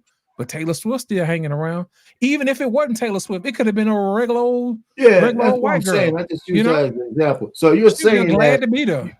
You're saying she didn't do what it takes to get him to bond to her. That's what basically she used her beauty as leverage instead of actually doing what he really needed her to do. That probably was. That whole Instagram, you know what I'm saying, back and forth with Cam Newton because she don't know how to be quiet. She has some other issues going on too. You know, and for some reason we think that being difficult is a badge of honor. We got to get out of that, man. We got to get back to our women being pleasant to be around. Then you have smile. To people to come get them. Yeah, they gave Kevin Samuels hell because he asked them to smile every now and then. I don't want to smile. That seems like that's a lady and all that other foolishness. You know, how much does it cost you to smile, man? I mean, really, think about it. Yeah, we're gonna go ahead and wrap this up. We're gonna give us some final thoughts. Almanize, we're gonna lead off with you on your final thoughts this evening. Go ahead and hit us up. My final thoughts. I have basically enjoyed my time with you guys. Thanks for having me. I think we are definitely in need of some therapy. We're in need of creative spaces where we can just come together and get some stuff off our chest. I mean, it is definitely needed. Some of the perspectives and mindsets definitely are detrimental to our community, if that's what you want to call it. So that's what I do on my channel is we're gonna hit the reset button. So my channel is a space where you can come, get whatever you need to get off your chest. Nobody's gonna hold it against you. If you need help, that's what we're here for. But these types of discussions are definitely needed, and hopefully we'll have more. And I'm always here to participate. All right, thank you so much. Embrace the grace. Well, this was a great conversation, great people, great chat, but it all starts with dialogue. The fact that we're even talking about it, the fact that we're trying to bring up solutions, that's where it starts. Effective communication. You got to ask questions. You got to, get clarity. You got to talk about things. And this is a stepping stone. And I am proud to be on this show. My channel is, yes, I advocate for the men, especially the Black men. Why? Because I have a Black son, and a lot of the things that he's growing up and seeing, I want to try to minimize for him. If I could change the mindset of one young lady or one young man, then I've graced this earth with my presence and did my job. And thank you for having me. Amanize, remember, we got to get together and do that collabo. Arpain, I'm gonna get with you, and I try to get with you, but I got you, okay? And thank you for embracing me. I love this is my Tuesday nights now. I didn't even sign up for overtime tonight because I knew you guys always go over. I said, let me not even do it to myself. You guys have a good night and take care. Thank you, Embrace the Grace, for coming on tonight. We really do appreciate Absolutely. you. Thank you. Our Pain, lay it on us, sir. Final Yeah, thoughts. you know, it's funny. Last night we had a podcast, post nut clarity, get the term, but not what it means to men, because we understood that, except one guy in the chat. He asked me what that was. I said, oh my God. But what it means for women, you know, in terms of what do you need to do to make sure that day after is more important and he stays around? What do you need to do to get him to chemically bond to you? Because the act itself doesn't do that. So we had a nice conversation about that. And I told at the end of the stream, I played. We couldn't get it to play, but I gave a couple of verses from the Shirelles, "Will You Still Love Me Tomorrow?" And way back in 1960, women were worrying about that same thing. You know, if you read those verses, you know, it's what if I give you my jewels or my honey pot, are you going to still love me tomorrow? And those lyrics were like, well, it's like I never heard those lyrics. I said, wow, they let them out in the 1960s. But anyway, we talked about that. So if y'all ever get a chance, go listen. It was right here on the BMU network. And so this was a good thing. We have the title, you know, Who Controls the Box? Listen, I'm one of those men who go against all the men. Women are 100% in control, I think, of the sexual marketplace, and that includes their box. We might enjoy it, we might benefit from it, but we don't own it. We don't lead that. You know, we might take advantage of a couple of women here and there, but a lot of guys think they're really suave, but the woman saw you coming a mile away anyway. You know, so I just want to say, so based on the title of this thing, I'd like to give agency to women where it needs to be, instead of trying to take it away from them, because we're men and we're the leaders. And we lead in a lot of things, but in the sexual marketplace, I think we're just players, right? Because our drive is predictable, and if it's predictable, it could be manipulated. And women know how to do that pretty well. Anyhow, so I'll land it there. This was a good show. I'm glad we had so many ladies up. This is the first time I saw you on and I, so hello. Yeah, before you go, tell the people how they can find you, man. Oh yeah, I'm on Marriage, Politics, and Sports. I have a lot of videos. The only thing I do live is my sports show, which is at 6 o'clock tomorrow. It's live. So I go through the sports show. I got a couple of guys come up, and, you know, but everything else, I just put a lot of videos out that have to do with politics, has to do with marriage, and has to do with sports, of course. And I have this series called Let the Women Tell It, because I believe women telling other women how to act right is better than men, because sometimes I think what we say to you guys, we might as well just shut up. Yeah, you know, but when women say it, I think it has a little bit more effect. So I got a series of videos doing that. So go check out my channel, subscribe to it, and give me a few subs, you know. So I want to go from 1 to 3 subs. You know what? I want a few subs. Anyway, thanks. Good day. Good. Are you out of your fucking mind? Are you crazy? Jesus. Yeah, how come all of my things are so vulgar? See, yesterday I promised everybody I would drop an F-bomb. I think I did it. I think I was good. You know what? Our pay, as always, it has truly been a pleasure, sir. Every time you get on here, we have us a good time and we learn something. I want to thank you for all that you add to the conversation. I'm going to give you your flowers while you're here, man. Appreciate you. And now, last but certainly not least, the one and only, take heed to the message. Take heed, go ahead and give us your final thought, darling. So my final thoughts are, we are in control of the honey pot. We are. See, the thing is that all this stuff that we see on social media and how men act towards us on social media, we can change the narrative. Women, you can change the narrative, because there is one thing that a man will always want. It's what you got between your legs, baby. Sex. He is conditioned to want this. Do you understand? So you can change the narrative. You want a good man. You want things to change. You tired of messing. You tired of ending up with Pookie and Ray Ray. Learn how to do that. Clink, clink.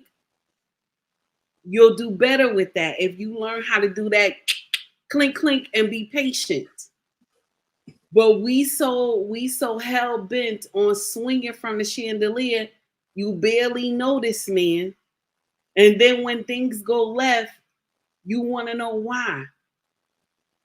You are in control of the honey pot.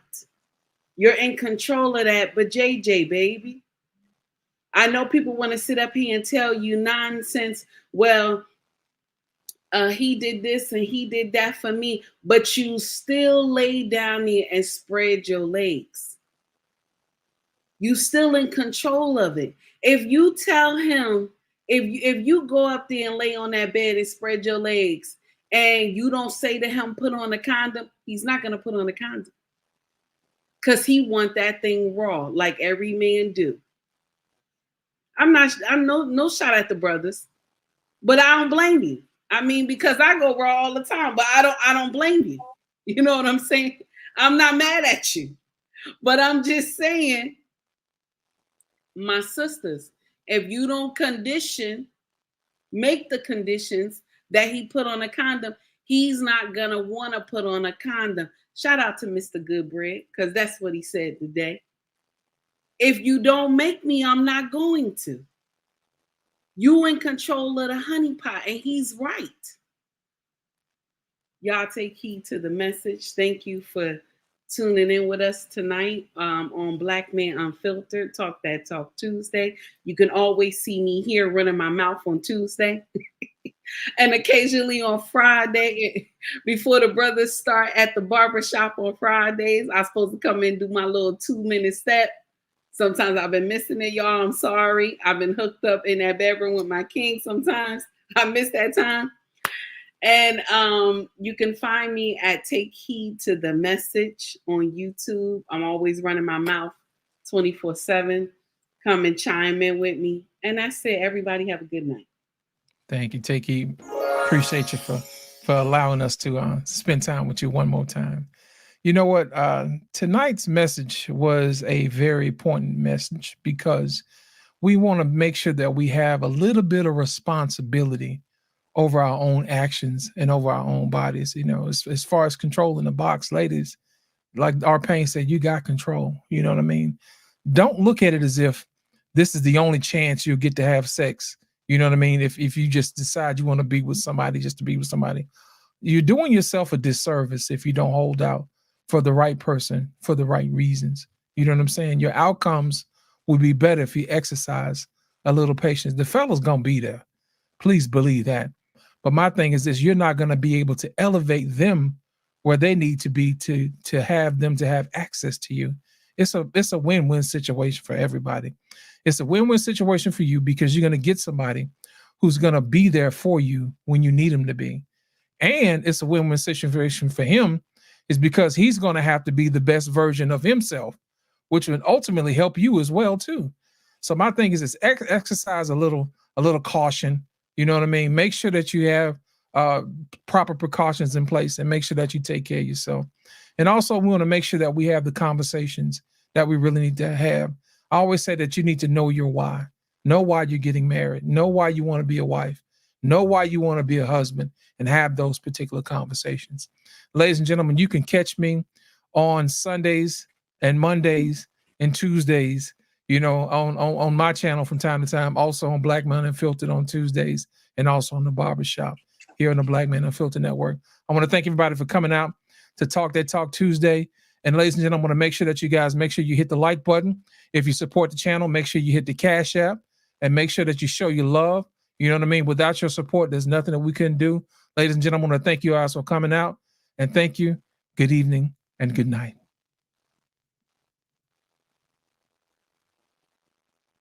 Subscribe now.